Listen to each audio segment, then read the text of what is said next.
Meeting in progress ആണ്.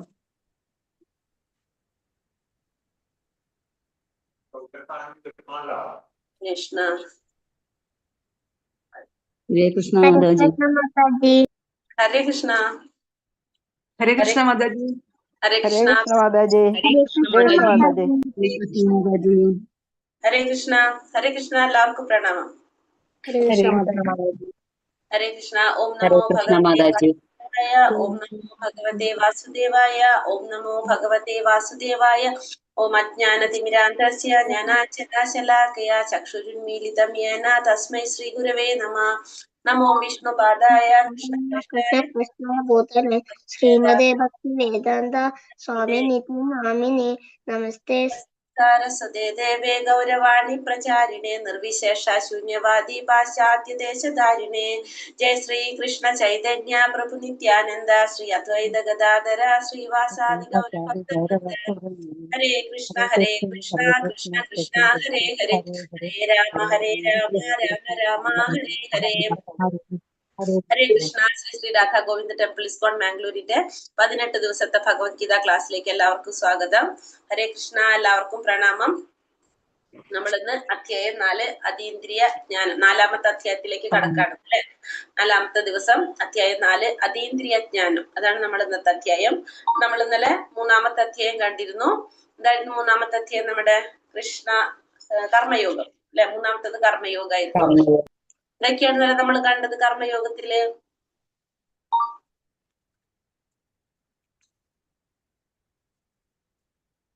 മിണ്ടാതായില്ല, ആരും മിണ്ടുന്നില്ല. കർമ്മയോഗം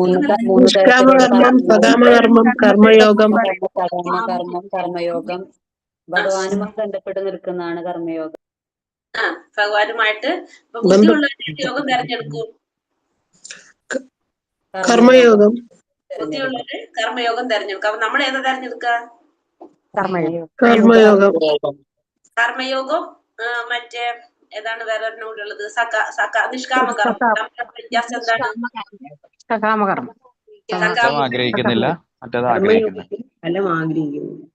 സകാമ കർമ്മം നമ്മൾ എങ്ങനെ ചെയ്യുന്നതാണ്? നിഷ്കാമ കർമ്മോ ഫലം ആഗ്രഹിക്കാതെ ചെയ്യുന്നത്. ഫലം ആഗ്രഹിക്കാതെ ചെയ്യുന്നത്. കർമ്മയോഗോ ഭഗവാനുമായി ബന്ധപ്പെട്ട യോഗം. അപ്പൊ നമുക്ക് നിഷ്കാമ കർമ്മവും കർമ്മയോഗവും തമ്മിൽ എന്തെങ്കിലും വ്യത്യാസം ഉണ്ടോ? നമ്മൾ എന്തുകൊണ്ടാണ് നിഷ്കാമ കർമ്മം അല്ലാതെ കർമ്മയോഗം തെരഞ്ഞെടുക്കുന്നത്? നിഷ്കാമകർമ്മം ഫലേച്ഛയോടുകൂടി ചെയ്യുന്നതാണ്. കർമ്മയോഗത്തിൽ ഫലേച്ഛയില്ലാതെ ഭഗവാന്റെ തൃപ്തിയോടുകൂടി ചെയ്യുന്നതാണ്. അല്ല, നിഷ്കാമ കർമ്മം നമ്മള് ഫലം ആഗ്രഹിക്കാതെ ചെയ്യുന്നത് തന്നെയല്ലേ? ഫലം ആഗ്രഹിച്ചുകൊണ്ട് നിഷ്കാമകർമ്മം ഫലം ആഗ്രഹിച്ച് ചെയ്യുന്നത്. സകാമകർമ്മം അല്ലേ ഫലം ആഗ്രഹിക്കുന്നത്. നിഷ്കാമകർമ്മയോഗത്തില് ഫലം ഏത് വേണമെങ്കിലും ആവാം. നല്ലതും ആവാം, ചീത്തയും അതായിരിക്കും. അല്ല, ഞാൻ ചോദിക്കുന്നത് ആകെ കൺഫ്യൂഷനായ, മൊത്തത്തിൽ കൊള്ളായി എല്ലാവർക്കും. നിഷ്കാമകർമ്മം ഫലം നമുക്ക് വേണം. നിഷ്കാമകർമ്മത്തിൽ ഫലം ആഗ്രഹിച്ചുകൊണ്ട് നമ്മൾ ആഗ്രഹിച്ചുകൊണ്ട് ചെയ്യുന്നത്. കർമ്മയോഗത്തിലെ ഫലം ചെയ്യും. ഫലം ആഗ്രഹിക്കാതെ ചെയ്യുന്നു. ഫലം ആഗ്രഹിക്കാതെ ചെയ്യുന്നത് എന്താണ്? സകാമകർമ്മം.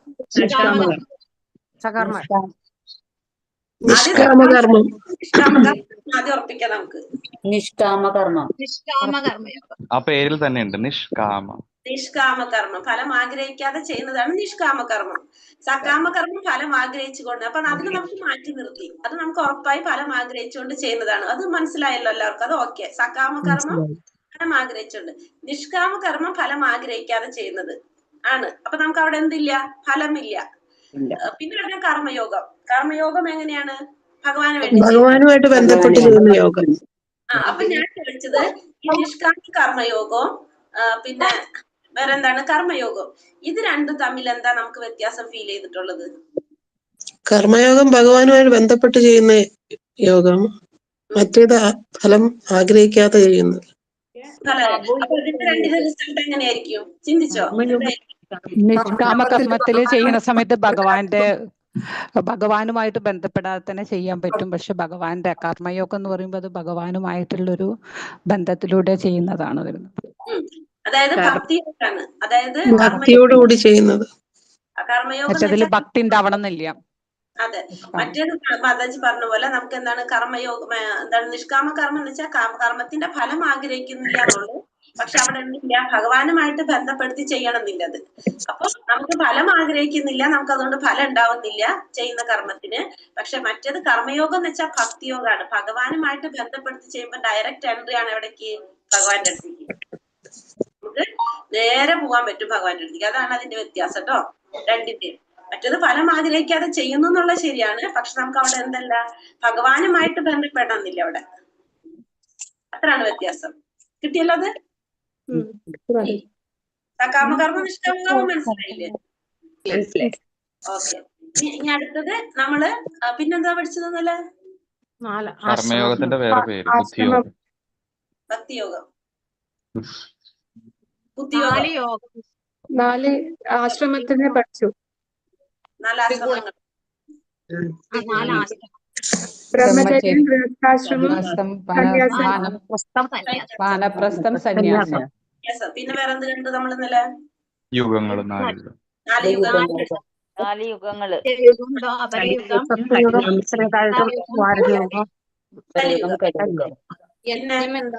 യജ്ഞം എന്താണെന്ന് പഠിച്ചു. ഓരോ യുഗങ്ങളിൽ വേണ്ടത് എന്താ? ഓരോ യുഗത്തിലും നമ്മൾ ചെയ്യേണ്ടത് എന്താണ് നമുക്ക് മനസ്സിലായി. 4 യുഗങ്ങളില് യുഗധർമ്മം, ഓരോ യുഗത്തിന്റെ ധർമ്മങ്ങൾ എന്തൊക്കെയാണ് നമ്മൾ കണ്ടു. പിന്നെ വേറെ എന്ത് കണ്ടു നമ്മൾ ഇന്നലെ? പിന്നെ നാമജപത്തിന്റെ ഇമ്പോർട്ടന്റ് മനസ്സിലായി. ഹരേ കൃഷ്ണ ഹരേ കൃഷ്ണ, കൃഷ്ണ കൃഷ്ണ ഹരേ ഹരേ. എന്തുകൊണ്ട് ഇങ്ങനെ സ്റ്റാർട്ട് ചെയ്യുന്നു, മറ്റേതല്ലാതെ ഹരേ രാമ അല്ല, എന്തുകൊണ്ട് എന്നുള്ളത് മനസ്സിലായി. നമുക്ക് മനസ്സിലായി. അപ്പൊ ചൊല്ലുന്നത് കൊണ്ട് ആരെങ്കിലും നമ്മളോട് ചോദിക്കാണ് അങ്ങനെ ചൊല്ലുന്ന തെറ്റല്ലെന്ന് വെച്ചാൽ തെറ്റല്ല, ഒരിക്കലും തിരിച്ചു ചൊല്ലിയാലും തെറ്റല്ല. പക്ഷെ എന്ത് വേണമെന്ന് മാത്രമേ ഉള്ളൂ, അത് പരിശുദ്ധിയായിട്ട് ചൊല്ലണമെന്ന് മാത്രമേ ഉള്ളൂ. അതിന്റെ നിയമങ്ങൾ പാലിച്ചുകൊണ്ട് ചെയ്ത ഫലം കിട്ടും എന്ന് മാത്രം കേട്ടോ. അതല്ലാതെ നമുക്കത് തെറ്റാണെന്ന് നമുക്ക് പറയാൻ പറ്റില്ലല്ലോ. ഹരേരാമ അപ്പൊ ഇത് ക്ലിയർ ആയി. പിന്നെ വേറെ എന്താ പറഞ്ഞത് നമ്മള് പഠിച്ചത്? പ്രഭു പ്രകൃതിയുടെ 3 ഗുണങ്ങളെ പറ്റി പറഞ്ഞിരുന്നു. സത്വഗുണം, രജോഗുണം, തമോ ഗുണം. പ്രഭു എന്താ പറയുന്നതിന്റെ? കർമ്മങ്ങൾ ചെയ്യുന്നത് ആത്മാവല്ല, 3 ഗുണങ്ങളാണ് ചെയ്യുന്നത്. കർമ്മങ്ങൾ ചെയ്യിക്കുന്നത് ആത്മാവ് വിചാരിക്കുന്നത് എന്താണ്, ഞാനാണ് ഇതൊക്കെ ചെയ്യുന്നതെന്നാണ് ആത്മാവിന്റെ ധാരണ. പക്ഷെ പ്രകൃതിയുടെ 3 ഗുണങ്ങളാണ് ഇതൊക്കെ ചെയ്യിക്കുന്നത് നമുക്ക് മനസ്സിലായി. പിന്നെ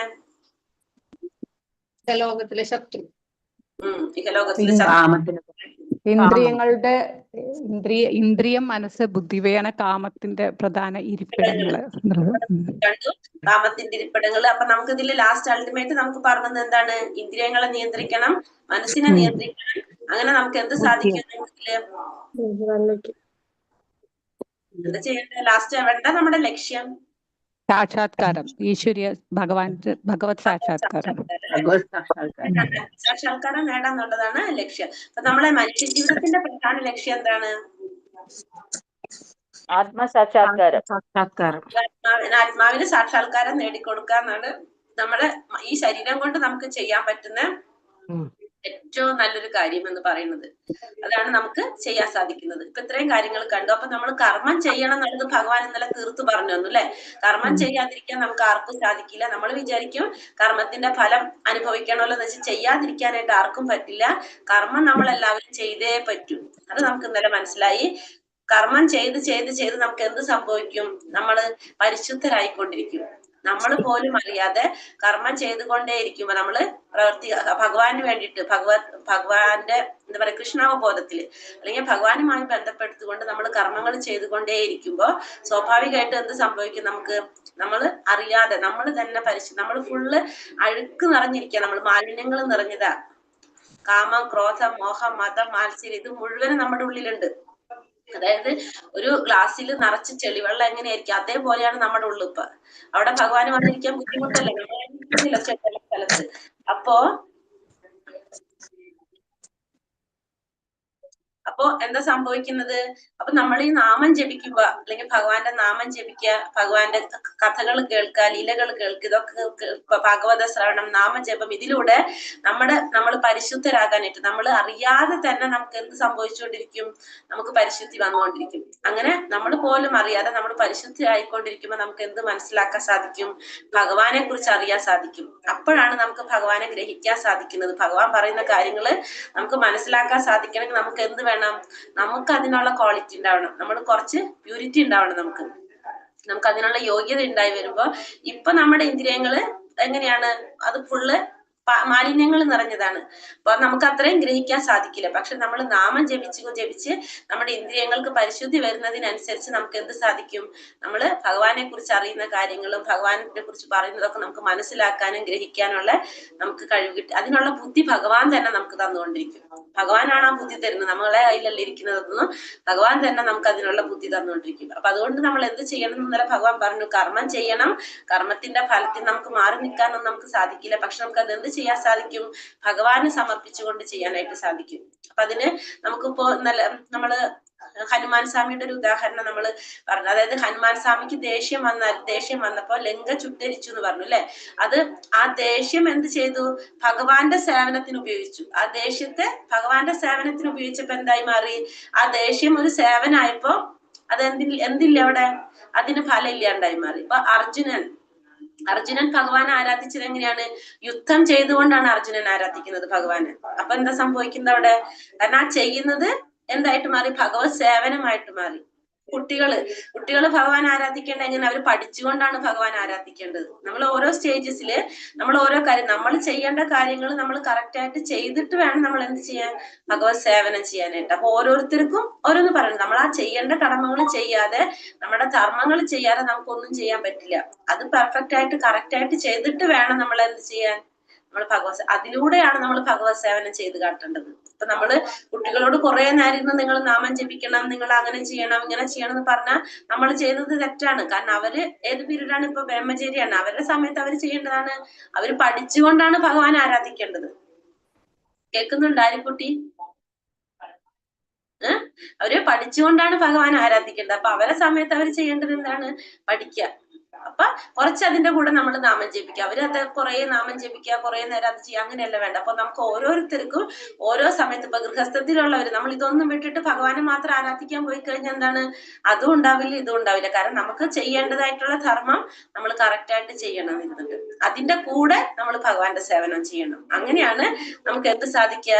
നമുക്ക് ഉയരാനായിട്ട് സാധിക്കുന്നത്. നമ്മൾ ഇന്നത്തെ അധ്യായത്തിലേക്ക് പോകാം. അധ്യായം 4, അതീന്ദ്രിയ ജ്ഞാനം. അപ്പൊ അതീന്ദ്രിയ ജ്ഞാനം എന്ന് പറഞ്ഞാല് എന്താണ്? അതീന്ദ്രിയ ജ്ഞാനം, അതീന്ദ്രിയമായ ജ്ഞാനം. അതീന്ദ്രിയം എന്ന് പറഞ്ഞാല് എന്താണ്? ഇന്ദ്രിയങ്ങൾക്ക് ഉപരിയായിട്ടുള്ള, നമ്മുടെ ഇന്ദ്രിയങ്ങൾക്ക് അപ്പുറത്തുള്ള അതിനെ കുറിച്ചുള്ള ജ്ഞാനമാണ് എന്ത്? അതീന്ദ്രിയ ജ്ഞാനം എന്ന് പറയുന്നത്. നമ്മുടെ ഇന്ദ്രിയങ്ങൾക്ക് അപ്പുറത്തുള്ള അറിവ് എന്ന് പറഞ്ഞാൽ ആരെ കുറിച്ചുള്ള അറിവായിരിക്കും? നമ്മുടെ ഇന്ദ്രിയങ്ങൾക്ക് അപ്പുറത്തുള്ള അറിവ് ഭഗവാനെ കുറിച്ച്. അപ്പൊ നമ്മൾ ഇന്നത്തെ അധ്യായത്തില് ഭഗവാനെ കുറിച്ചാണ് പറയുന്നത്. നല്ലൊരു അധ്യായമാണിത്. നോക്കാം. അതീന്ദ്രിയ ജ്ഞാനം, അധ്യായം 4, അതീന്ദ്രിയ ജ്ഞാനം. ഹരേ കൃഷ്ണ. ഓം നമോ ഭഗവതേ വാസുദേവായ. അധ്യായം ശ്ലോകം 1. ശ്രീ ഭഗവാൻ ഉവാച ഇമം വിവസ്വതേ യോഗം പ്രോക്തവാനാഹമവ്യയം വിവസ്വാൻ മനവേ പ്രാഹ മനു ഇഷ്വാകുവേ പ്രവീത്. ശ്രീ ഭഗവാൻ പറഞ്ഞു, സനാതനമായ യോഗത്തെ പണ്ട് ഞാൻ സൂര്യദേവനായ വിവസ്വാൻ ഉപദേശിച്ചു. വിവസ്വാൻ മനുഷ്യവംശപിതാവായ മനുവിനും മനു ഇഷ്വാകുവിനും ഉപദേശിച്ചു. അപ്പൊ ഇവിടെ ഭഗവാൻ പറയാണ്, എന്താ പറഞ്ഞത് ഇവിടെ? ഭഗവാൻ പറയാണ് അർജുനന്റെ അടുത്ത്, ഞാൻ ഈ യോഗം, അതായത് ഭഗവത്ഗീത, ഇപ്പൊ പണ്ട് ഞാനിത് ആർക്ക് ഉപദേശിച്ചിരുന്നു? സൂര്യദേവനായ വിവസ്വാൻ ഉപദേശിച്ചു. പിന്നെ വിവസ്വാൻ മനുഷ്യവംശപിതാവായ മനുവിനും മനു ഇഷ്വാകുവിനും ഉപദേശിച്ചു. അപ്പൊ അർജുനനോട് പറയാണ്, ഇപ്പൊ ഞാൻ നിനക്ക് ഈ ഉപദേശിച്ച ഭഗവത്ഗീത നിനക്കല്ല ഞാനിത് ആദ്യമായിട്ട് ഉപദേശിക്കുന്നത്. ഇതിനു മുന്നേ ഞാനിത് ആർക്ക് ഉപദേശിച്ചു കൊടുത്തിട്ടുണ്ടായിരുന്നു? സൂര്യദേവനായ വിവസ്വാൻ ഉപദേശിച്ചു കൊടുത്തിട്ടുണ്ടായിരുന്നു. വിവസ്വാൻ അത് മനുഷ്യവംശപിതാവായ മനുവിന് ഉപദേശിച്ചു കൊടുത്തു. മനു അത് ഇഷ്വാകുവിന് ഉപദേശിച്ചു കൊടുത്തിട്ടുണ്ടായിരുന്നു. അപ്പൊ അർജുനനോട് പറയാണ്, ആദ്യമായിട്ടല്ല നിനക്കല്ല ഞാൻ ഇത് ഉപദേശിച്ചു തന്നിരിക്കുന്നത്. ഇതിനു മുന്നേ ഞാൻ സൂര്യദേവനായ വിവസ്വാൻ എന്ന് പറയുന്നത്. അതായത് വിവസ്വാൻ ഉപദേശിച്ചു കൊടുത്തു. ആ വിവസ്വാൻ എന്ന് പറഞ്ഞ ആരാണ്? സൂര്യദേവനായിരുന്നു. അന്നത്തെ സൂര്യദേവനായിട്ടുള്ള വിവസ്വാനാണ് ഞാൻ ആദ്യമായിട്ട് ഉപദേശിച്ചു കൊടുത്തത്. അപ്പൊ വിവസ്വാൻ എന്ന് പറയുന്നത് സൂര്യദേവന്റെ പേരാണ് വിവസ്വാൻ. അപ്പൊ സൂര്യദേവൻ എന്ന് പറഞ്ഞാല് ഒരു സ്ഥാനമാണ്, ഒരു പൊസിഷൻ ആണത്. ഇപ്പൊ നമ്മള് നരേന്ദ്രമോദി, പ്രധാനമന്ത്രിയായ നരേന്ദ്രമോദി എന്ന് പറഞ്ഞു കഴിഞ്ഞാല് നരേന്ദ്രമോദി എന്ന് പറയുന്നത് ആ പ്രധാനമന്ത്രിയുടെ പേരാണ്. ഇന്നത്തെ പ്രധാനമന്ത്രിയാണ് നരേന്ദ്രമോദി. ഇന്നലെ വേറെ ആരായിരുന്നു, നാളെ വേറെ ആരെങ്കിലും ആയിരിക്കും. അപ്പൊ ആ പ്രധാനമന്ത്രി എന്ന് പറഞ്ഞത് അവിടെ എന്താണ്? സ്ഥാനമാണ് അല്ലെ. അതേപോലെ തന്നെ വിവസ്വാൻ എന്ന് പറയുന്നത് പേരും, സൂര്യദേവൻ എന്ന് പറഞ്ഞാൽ എന്താണ്? സ്ഥാനം. സൂര്യൻ എന്ന് പറഞ്ഞൊരു സ്ഥാനമാണ്. അപ്പൊ ആ സൂര്യന്റെ പേരാണ് എന്ത്? വിവസ്വാൻ എന്ന് പറയുന്നത്. അപ്പൊ അന്നത്തെ സൂര്യദേവനായിട്ടുള്ള വിവസ്വാനാണ് ഞാൻ ആദ്യമായിട്ട് ഭഗവത്ഗീത പറഞ്ഞു കൊടുക്കുന്നത്. അതിനുശേഷം ആ വിവസ്വാൻ ആർക്ക് പറഞ്ഞെടുത്തു? മനുഷ്യവംശ പിതാവായിട്ടുള്ള മനുവിന്. അതിനുശേഷം അത് ആർക്ക് പറഞ്ഞെടുത്ത്? മനുവിന് പറഞ്ഞു കൊടുത്തു. മനു നമ്മുടെ എന്താ പറയാ, മനുഷ്യവംശത്തിന്റെ പിതാവായിട്ടുള്ള മനുവിനും, മനു അത് ഇക്ഷ്വാകുവിനും ഉപദേശിച്ചു കൊടുത്തു. പിന്നീട് അതിനെന്തിനാ സംഭവിച്ചത്? അപ്പോ ഏവം പരമ്പരാ പ്രാപ്തം ഇമം രാജർഷയോ വിദുഹു സകാലേ നേഹ മഹത യോഗ നഷ്ടാ പരം തപ. അങ്ങനെ ശിഷ്യ പരമ്പരയിലൂടെ പകർന്നു കിട്ടിയ ഈ സർവോത്കൃഷ്ടമായ ശാസ്ത്രം രാജർഷികൾ ശരിയായി മനസ്സിലാക്കിയിരുന്നു. ക്രമേണ ആ പാരമ്പര്യ ശൃംഖല മുറിഞ്ഞു പോവുകയും അത് നഷ്ടപ്രായമാവുകയും ചെയ്തു. അപ്പൊ അങ്ങനെ ശിഷ്യ പരമ്പരയിലൂടെ പകർന്നു കിട്ടിയ ഈ ശാസ്ത്രം രാജർഷികൾ ശരിയായ രീതിയിൽ മനസ്സിലാക്കി വന്നു. ഈ ശിഷ്യ പരമ്പരയിലൂടെ പകർന്നു പോന്നിട്ടുള്ള ഈ ഉത്കൃഷ്ടമായിട്ടുള്ള ഒരു ശാസ്ത്രം രാജർഷികള് ശരിയായ രീതിയിൽ മനസ്സിലാക്കി വന്നു. രാജർഷികൾ എന്ന് വെച്ചാല് അവര് രാജാക്കന്മാരുമാണ്, ഋഷിതുല്യരായിട്ടുള്ള ജീവിതം നയിക്കുന്നവരായിരിക്കും. രാജർഷികളുമായിരിക്കും അവര് ജീവിക്കുന്നത് എങ്ങനെയാണ്? ഋഷിതുല്യമായിട്ടുള്ള ജീവിതം നയിക്കുന്നവരാണ് രാജാക്കന്മാര്.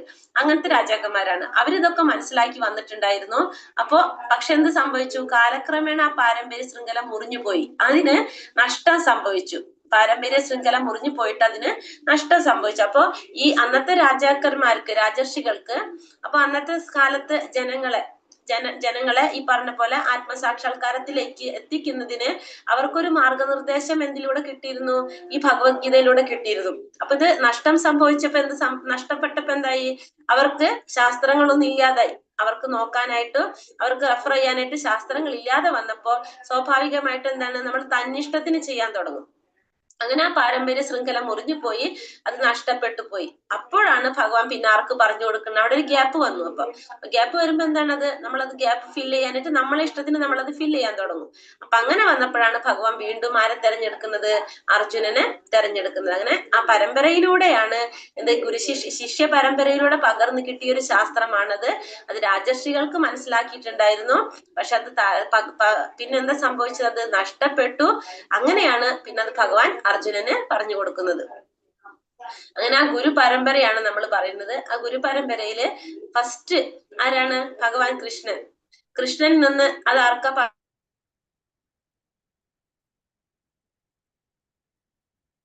നിന്ന് അത് ആർക്ക് ഭഗവാൻ പറഞ്ഞു കൊടുത്തു? ബ്രഹ്മാവിന് പറഞ്ഞു കൊടുത്തു. ബ്രഹ്മാവിനാണ് ഭഗവാൻ ഹൃദയത്തിലേക്കാണ്, ബ്രഹ്മാവിന്റെ ഹൃദയത്തിലേക്കാണ് ഭഗവാൻ ആ ജ്ഞാനം കൊടുക്കുന്നത്. ആദ്യം തേനേ ബ്രഹ്മഹൃദയ ആദി കവിയെ മുഹ്യന്തിയ സൂരയ എന്ന് പറയുന്നത്. അപ്പൊ ആദ്യം ഭഗവാൻ അത് ബ്രഹ്മാവിന്റെ ഹൃദയത്തിലേക്ക് കൊടുത്തു. ബ്രഹ്മാവ് അത് നാരദ മഹർഷിക്ക് പറഞ്ഞു കൊടുത്തു. അദ്ദേഹം വ്യാസ മഹർഷിക്ക് പറഞ്ഞു കൊടുത്തു. മധ്വാചാര്യർക്ക് പറഞ്ഞു കൊടുത്തു. അങ്ങനെ പത്മനാഭ തീർത്ഥൻ, നരഹരി തീർത്ഥൻ, അങ്ങനെ കുറെ ആചാര്യന്മാരിലൂടെ വന്ന് 22ാമത്തെ ആചാര്യനായിട്ടുള്ള ചൈതന്യ മഹാപ്രഭുവിലെത്തി. ചൈതന്യ മഹാപ്രഭുവിലൂടെ പിന്നെ എസ് ഭക്തിവേദാന്ത സ്വാമി ശ്രീല പ്രഭുപാദരിലേക്ക് എത്തി. അങ്ങനെ 32ാമത്തെ ആചാര്യനാണ് ആര്? എസ് ഭക്തിവേദാന്ത സ്വാമി പ്രഭുപാദർ. അങ്ങനെ ഈ പരമ്പരയിലൂടെ വരുമ്പോഴെന്താണ്? നമ്മള് ഈ പറഞ്ഞ പോലെ തന്നെ യാതൊരു വിധത്തിലുള്ള കൂട്ടലോ കുറയ്ക്കലോ ഒന്നുമില്ലാതെ അത് അതേപടി അങ്ങോട്ട് എന്താണ് മറിഞ്ഞു ഇങ്ങനെ പോയിക്കൊണ്ടിരിക്കുകയാണ്. അതാണ് ആ ഒരു പരമ്പര പറയുന്നത്. അങ്ങനെ ആ പരമ്പരയിലൂടെയാണ് ഈ ശാസ്ത്രങ്ങള് കൈമാറി വരുന്നത്. അങ്ങനെ അതിന് നഷ്ടം സംഭവിച്ച സമയത്താണ് ഭഗവാൻ എന്ത് ചെയ്തത്? ഇവിടെ അർജുനന് അർജുനന് ഭഗവാൻ പിന്നെ ഭഗവത്ഗീത പറഞ്ഞു കൊടുക്കുന്നതാണ് ഭഗവാൻ പറഞ്ഞത്. എന്താണ് പറഞ്ഞത് ഇവിടെ? എന്തുകൊണ്ട് അർജുനന് പറഞ്ഞു കൊടുത്തു? സ ഏവായം മയാ തേത്യ യോഗ പ്രോക്ത പുരാതനഃ ഭക്തോസി മേ സഖാ ചേതി രഹസ്യം ഹേതദുത്തമം. നീ എന്റെ ഭക്തനും മിത്രവുമായതുകൊണ്ടാണ് പരമപുരുഷനുമായി ബന്ധപ്പെടുത്തുന്ന ഈ പുരാതന ശാസ്ത്രം ഞാൻ വിവരിച്ചു തരുന്നത്. അതുകൊണ്ട് അതീന്ദ്രിയമായി ഗുപ്തജ്ഞാനം ഗ്രഹിക്കാൻ നിനക്ക് കഴിവുണ്ട്. അപ്പൊ അർജുനനോട് പറയാണ്, നിനക്ക് ഞാൻ എന്തുകൊണ്ടാണ് പറഞ്ഞു തന്നത്? നീ എന്റെ ഭക്തനാണ്, മിത്രമാണ്. അതുകൊണ്ടാണ് ഭഗവാനുമായിട്ട് ബന്ധപ്പെട്ട ഈ പുരാതന ശാസ്ത്രം ഞാൻ വിവരിച്ചു തരുന്നത്. അതുകൊണ്ട് ഈ അതീന്ദ്രിയമായ ജ്ഞാനം ഗ്രഹിക്കാനുള്ള കഴിവ് നിനക്കുണ്ട് എന്നാണ് ഇവിടെ ഭഗവാൻ അർജുനനോട് പറയുന്നത്. അപ്പൊ അർജുനൻ എന്താ ചോദിക്കുന്നത് ഭഗവാന്റെ അടുത്ത്?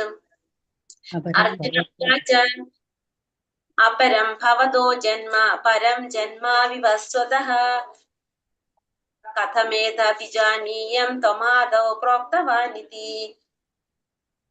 അർജുനൻ ഇത് കേട്ടപ്പോ ചോദിക്കുന്നത്, വിവസ്വാൻ എന്ന സൂര്യദേവൻ അങ്ങയേക്കാൾ വളരെ മുമ്പ് ജനിച്ചെന്നിരിക്കെ അങ്ങ് അദ്ദേഹത്തിന് ഉപദേശം നൽകി എന്ന് പറയുന്നത് ഞാൻ എങ്ങനെ മനസ്സിലാക്കും എന്നാണ് അർജുനൻ ചോദിക്കുന്നത്. അതായത് അർജുനൻ ഭഗവാനോട് ചോദിക്കുന്നത്, വിവസ്വാൻ എന്ന സൂര്യദേവൻ അങ്ങയേക്കാൾ വളരെ മുമ്പ് ജനിച്ചെന്നിരിക്കെ അദ്ദേഹത്തിന് അങ്ങ് ഉപദേശം നൽകിയത് എങ്ങനെയാണെന്ന് എനിക്ക് എങ്ങനെ മനസ്സിലാക്കാൻ സാധിക്കും എന്നാണ് ഇവിടെ അർജുനൻ ചോദിക്കുന്നത്.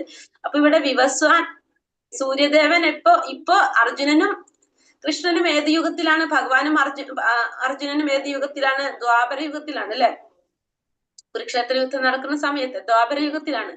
അപ്പോ അർജുനൻ ചോദിക്കുന്നത്, വിവസ്വാൻ ആണെങ്കിലോ അതിനേക്കാളും മുന്നേ ഉള്ളതാണ്, വിവസ്വാൻ ഉണ്ടായിരുന്നതാണ്. അപ്പൊ എങ്ങനെയാണ് വിവസ്വാന് ഇപ്പൊ ദ്വാപരയുഗത്തിലിരിക്കുന്ന കൃഷ്ണൻ ഉപദേശം കൊടുക്കുന്നത്? അതെങ്ങനെയാണ് എനിക്ക് മനസ്സിലാക്കാൻ സാധിക്കുക എന്നാണ് അർജുനൻ ചോദിക്കുന്നത്. അർജുനൻ ഇവിടെ ശരിക്കും ഭഗവാന്റെ ശിഷ്യനാണ്. അപ്പോ ഒരു ഗുരു പറയുന്നത് അതേപടി അനുസരിക്കുകയാണ് ആര് ചെയ്യുക? വിശ്വസിക്കുകയാണ് ആര് ചെയ്യുന്നത്? ശിഷ്യൻ ചെയ്യുന്നത്. പക്ഷെ എന്നിട്ടും അർജുനൻ ഇങ്ങനെ ഒരു ചോദ്യം ചോദിക്കുന്നത് അർജുനന് ഭഗവാനിൽ വിശ്വാസം ഇല്ലാണ്ടല്ല. എന്തിനാണ്? ഭഗവാനെ കൊണ്ട് തന്നെ ഭഗവാന്റെ അതീന്ദ്രിയത്വം പറയിപ്പിക്കാൻ വേണ്ടിയിട്ട്, ഭഗവാനെ കുറിച്ച് ഭഗവാന്റെ ആ അതീന്ദ്രിയത എന്താണോ, ഭഗവാന്റെ ആധികാരികമായിട്ട് ഭഗവാനെ കൊണ്ട് തന്നെ ഭഗവാനെ കുറിച്ച് പറയിക്കാൻ വേണ്ടിയിട്ടാണ് അർജുനൻ ഇങ്ങനൊരു ചോദ്യം ഭഗവാനോട് ചോദിക്കുന്നത്. അപ്പൊ ഇവിടെ ഭഗവാൻ എന്താ പറയുന്നത്?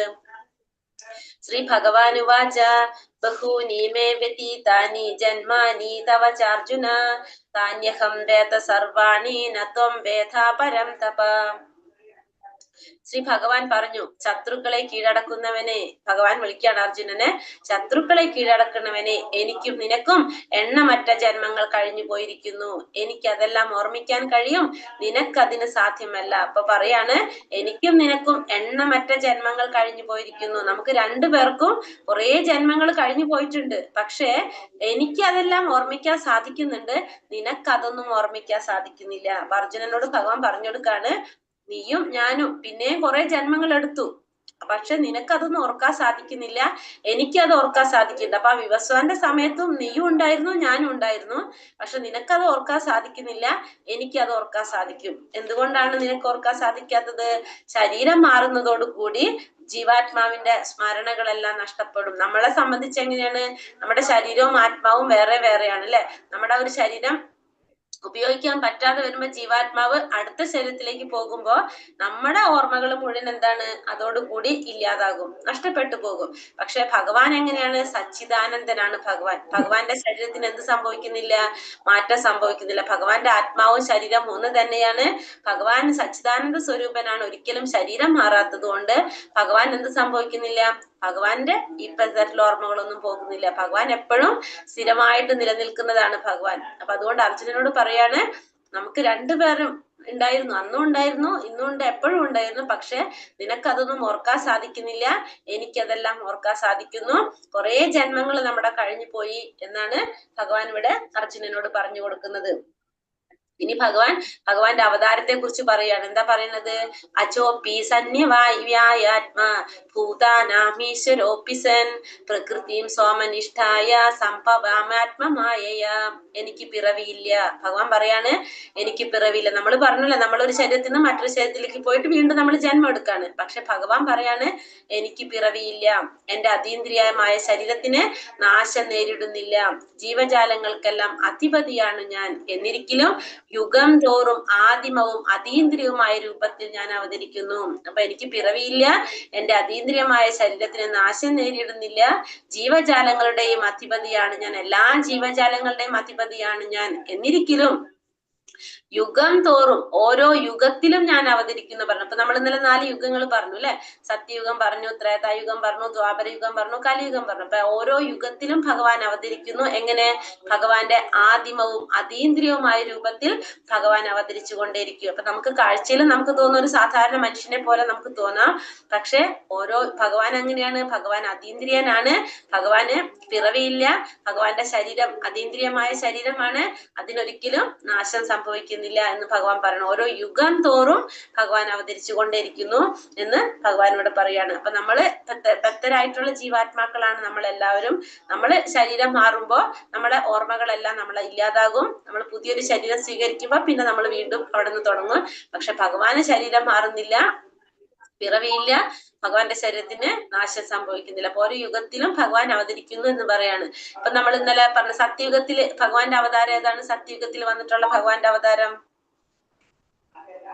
അറിയാവോ? സത്യയുഗത്തില് ഭഗവാൻ ആരായിട്ട് അവതരിച്ചത്? സത്യയുഗത്തില്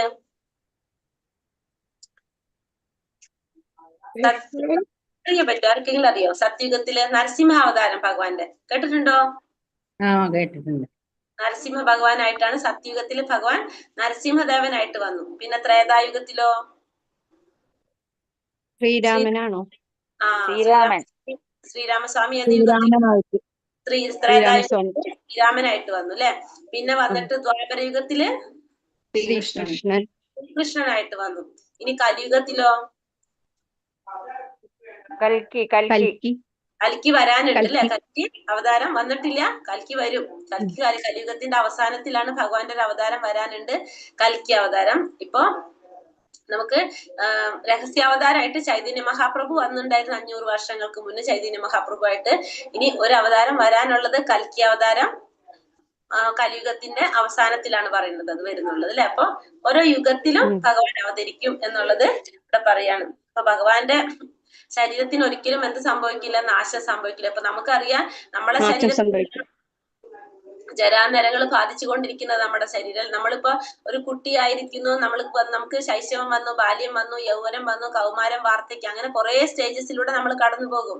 നമ്മുടെ ശരീരത്തിനും മാറ്റം സംഭവിച്ചുകൊണ്ടേയിരിക്കും. പക്ഷെ ഭഗവാന്റെ ശരീരത്തിന് ഒരിക്കലും നാശം സംഭവിക്കുന്നില്ല, മാറ്റങ്ങൾ സംഭവിക്കില്ല. കുരുക്ഷേത്ര യുദ്ധം നടക്കുന്ന സമയത്ത് ഭഗവാന് മക്കളുണ്ട്, കൊച്ചുമക്കളൊക്കെ ഉണ്ട്.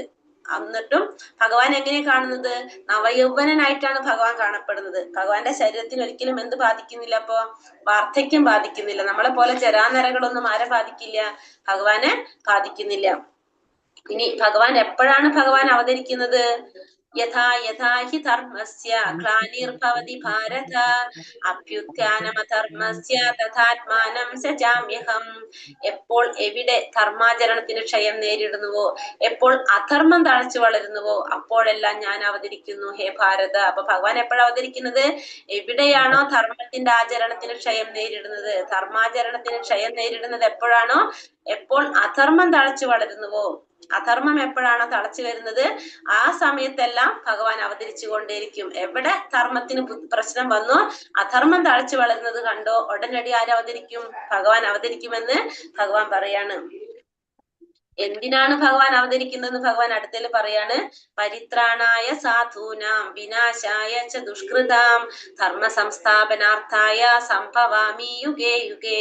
ഭക്തന്മാരെ രക്ഷിക്കാനും ദുഷ്കൃതികളെ നിഗ്രഹിക്കാനും ധർമ്മത്തെ പുനഃസ്ഥാപിക്കാനുമായി യുഗം തോറും ഞാൻ അവതരിച്ചു കൊണ്ടേയിരിക്കുന്നു. അപ്പൊ എന്താ ഭഗവാന്റെ അവതാരത്തിന്റെ ലക്ഷ്യം?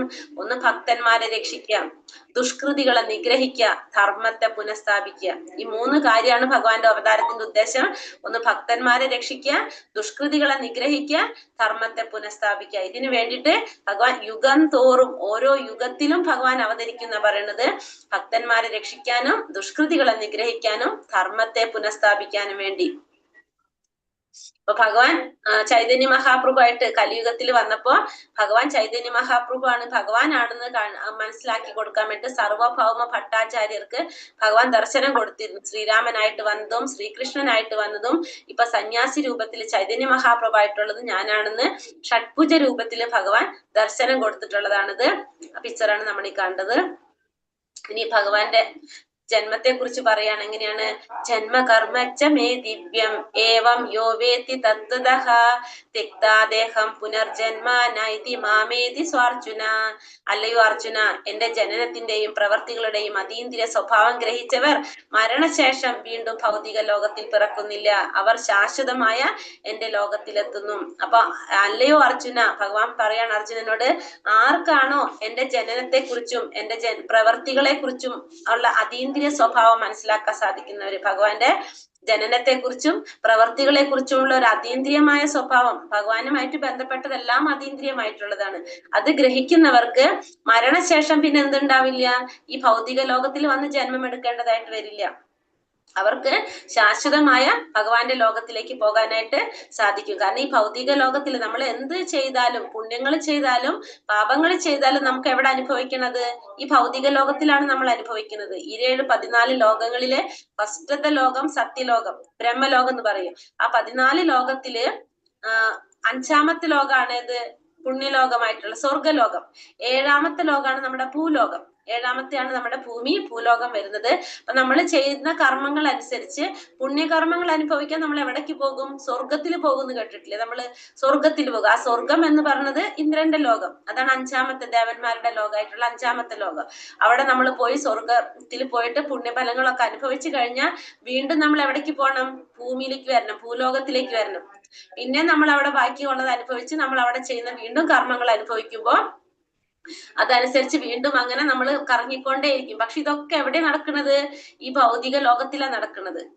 നേരെ മറിച്ച് ഭഗവാനെ കുറിച്ച് മനസ്സിലാക്കാണ്, ഭഗവാന്റെ ജനനത്തെ കുറിച്ചും പ്രവർത്തികളെ കുറിച്ചുള്ള സ്വഭാവം ഗ്രഹിച്ചു കഴിഞ്ഞാൽ നമുക്ക് എവിടേക്ക് വരേണ്ടി വരില്ല? ഈ ഭൗതിക ലോകത്തിൽ വീണ്ടും ജന്മം എടുക്കേണ്ടി വരില്ല. അപ്പൊ നമുക്ക് എവിടേക്ക് പോകാൻ പറ്റും? ഭഗവാന്റെ ലോകത്തിലേക്ക് പോകാൻ പറ്റും. ഭഗവാന്റെ ലോകം എവിടെയാണ്? ഈ ഭൗതിക ലോകത്തിന്റെ പുറത്താണ് ആരുടെ ലോകം? ഭഗവാന്റെ ലോകം. മനസ്സിലായോ? ഹരേ കൃഷ്ണ. മനസ്സിലായി. ഓക്കെ, ഹരേ കൃഷ്ണ. അപ്പൊ ഇനി ഒരു ഭഗവാന്റെ ജന്മത്തെ കുറിച്ച് പറഞ്ഞത് നമ്മള് എല്ലാം അതീന്ദ്രിയമാണ്. ഭഗവാനുമായിട്ട് ബന്ധപ്പെട്ടതെല്ലാം അതീന്ദ്രിയമായിട്ടുള്ള കാര്യങ്ങൾ. ഭഗവാന്റെ പ്രായമായിട്ട് യാതൊരു ബന്ധവുമില്ല, ഒന്നുമായിട്ട് ബന്ധമില്ല. അപ്പൊ അതുകൊണ്ട് ഭഗവാൻ ചെയ്യുന്ന എല്ലാ കാര്യങ്ങളും എങ്ങനെയാണ്? നമുക്ക് അചിന്ത്യമായിട്ടുള്ള കാര്യങ്ങളാണ്. നമുക്ക് ചിന്തിക്കാൻ സാധിക്കുന്നതിന്റെ അപ്പുറത്താണ് ഭഗവാന്റെ ഓരോ പ്രവർത്തികളും. അപ്പൊ അതിന് ബന്ധപ്പെട്ട് ഭഗവാന്റെ ഒരു ലീല പറയാണ്. ദാമോദര ലീല എന്നാണ് ഇതിനെ പറയുന്നത്. ദാമോദര മാസത്തിൽ ഭഗവാന് ദാമോദരം എന്ന് വെച്ചാല്, ദാമം എന്ന് വെച്ചാൽ കയറ് എന്നാണ് അർത്ഥം. ഉദരം എന്ന് വെച്ചാൽ വയറ്. ഉദരത്തില് കയറ് കെട്ടിയിട്ടുള്ള ഇതാണ്, അതാണ് നമ്മൾ ദാമോദരൻ എന്ന് ഭഗവാനെ പറയുന്നത്. ഉദരത്തില് കയറ് കെട്ടിയിട്ടിരിക്കുന്നത്, കയറ് കൊണ്ട് ഉദരത്തിൽ ബന്ധിച്ചിരിക്കുക. അതുകൊണ്ടാണ് ദാമോദരൻ എന്നൊരു പേര് ഭഗവാൻ വന്നിരിക്കുന്നത്. അതായത് ഭഗവാൻ ഉണ്ണിയായിരിക്കുമ്പോ, ചെറിയ കുട്ടിയായിരിക്കുമ്പോ ഭഗവാൻ ഉറങ്ങിക്കിടക്കുമ്പോ ഉറങ്ങി എഴുന്നേറ്റ് വന്നിട്ട് അമ്മയുടെ അടുത്ത് വിശക്കുന്നു എന്ന് പറയുമ്പോ അമ്മ എന്ത് ചെയ്യാണ്? മടിയിലിരുത്തിട്ട് പാല് കൊടുക്കും. പാല് കൊടുക്കുമ്പോഴാണ്, അമ്മയ്ക്ക് കൊടുത്തുകൊണ്ടിരിക്കുമ്പോഴാണ് അമ്മയ്ക്ക് ഓർമ്മ വന്നത് അടുപ്പത്ത് കുട്ടിക്ക് വേണ്ടിയിട്ട് പാല് തിളപ്പിക്കാൻ വെച്ചിട്ടുള്ള കാര്യം അമ്മയ്ക്ക് ഓർമ്മ വരുന്നത്. അപ്പൊ അമ്മ എന്ത് ചെയ്യും? കുട്ടിയെ താഴെ ഇറക്കിയിരുത്തിയിട്ട് ആ പാലെടുത്ത് താഴെ വെക്കാനായിട്ട് പോകും. അപ്പൊ അത് ആർക്കും ഇഷ്ടായില്ല, ഉണ്ണിക്കണ്ണന് ഭഗവാൻ ഇഷ്ടായില്ലത്.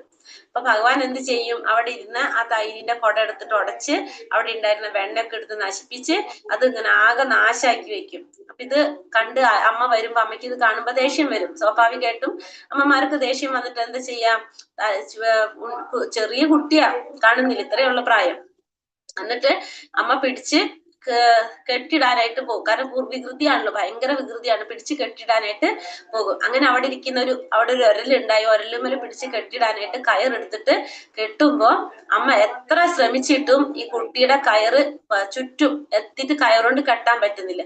നോക്കുമ്പോ 2 അങ്കുലം എന്ന് വെച്ചാൽ 2 വിരലിന്റെ തുമ്പെന്നാ പറയുന്നത്. നമുക്ക് 2 വിരലിന്റെ അളവില് കുറവ് വരുന്നു. അപ്പൊ അമ്മ എന്ത് ചെയ്യും? വേറൊരു കയറെടുത്തുകൊണ്ടിരും. കാരണം അത്രയല്ലേ കുറവുള്ളൂ. അതെടുക്കുമ്പോ വീണ്ടും 2 അങ്കുലം കുറവ്. അങ്ങനെ കുറേ ശ്രമിച്ചു നോക്കുമ്പോൾ, എത്ര കുട്ടി കെട്ടി നോക്കിയിട്ടും എപ്പ ചെയ്യുമ്പോഴെന്താണ് 2 അങ്കുലം കുറവ്. അമ്മ ക്ഷീണിച്ചു. അങ്ങനെ ലാസ്റ്റ് അമ്മയുടെ ആ ക്ഷീണം കണ്ടിട്ട് ഭഗവാൻ സമ്മതിച്ചു കൊടുക്കാണ്. ഭഗവാനാണിത്, ഭഗവാനെയാണ് കെട്ടാൻ ആര് നോക്കുന്നത്? അമ്മ യശോദ മാതാവ് നോക്കുന്നത്.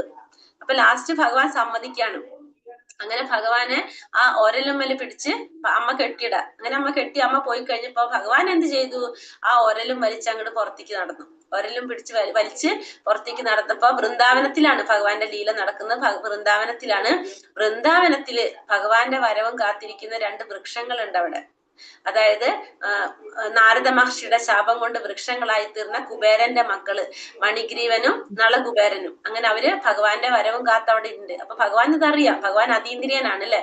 ഭഗവാന്റെ പ്രായം ചെറുതാണ്, പക്ഷെ ഭഗവാൻ അതീന്ദ്രിയനാണ്. ഭഗവാൻ എല്ലാം അറിയാലോ. അങ്ങനെ ഈ ഒരലും വലിച്ച് ആ വൃക്ഷങ്ങളുടെ ഇടയിൽ കൂടെ പോകുമ്പോ ഭഗവാന്റെ സ്പർശനം കിട്ടുമ്പോ ആ വൃക്ഷങ്ങൾക്ക് എന്ത് കിട്ടും? ശാപമോക്ഷം കിട്ടാണ് ചെയ്യുന്നത്.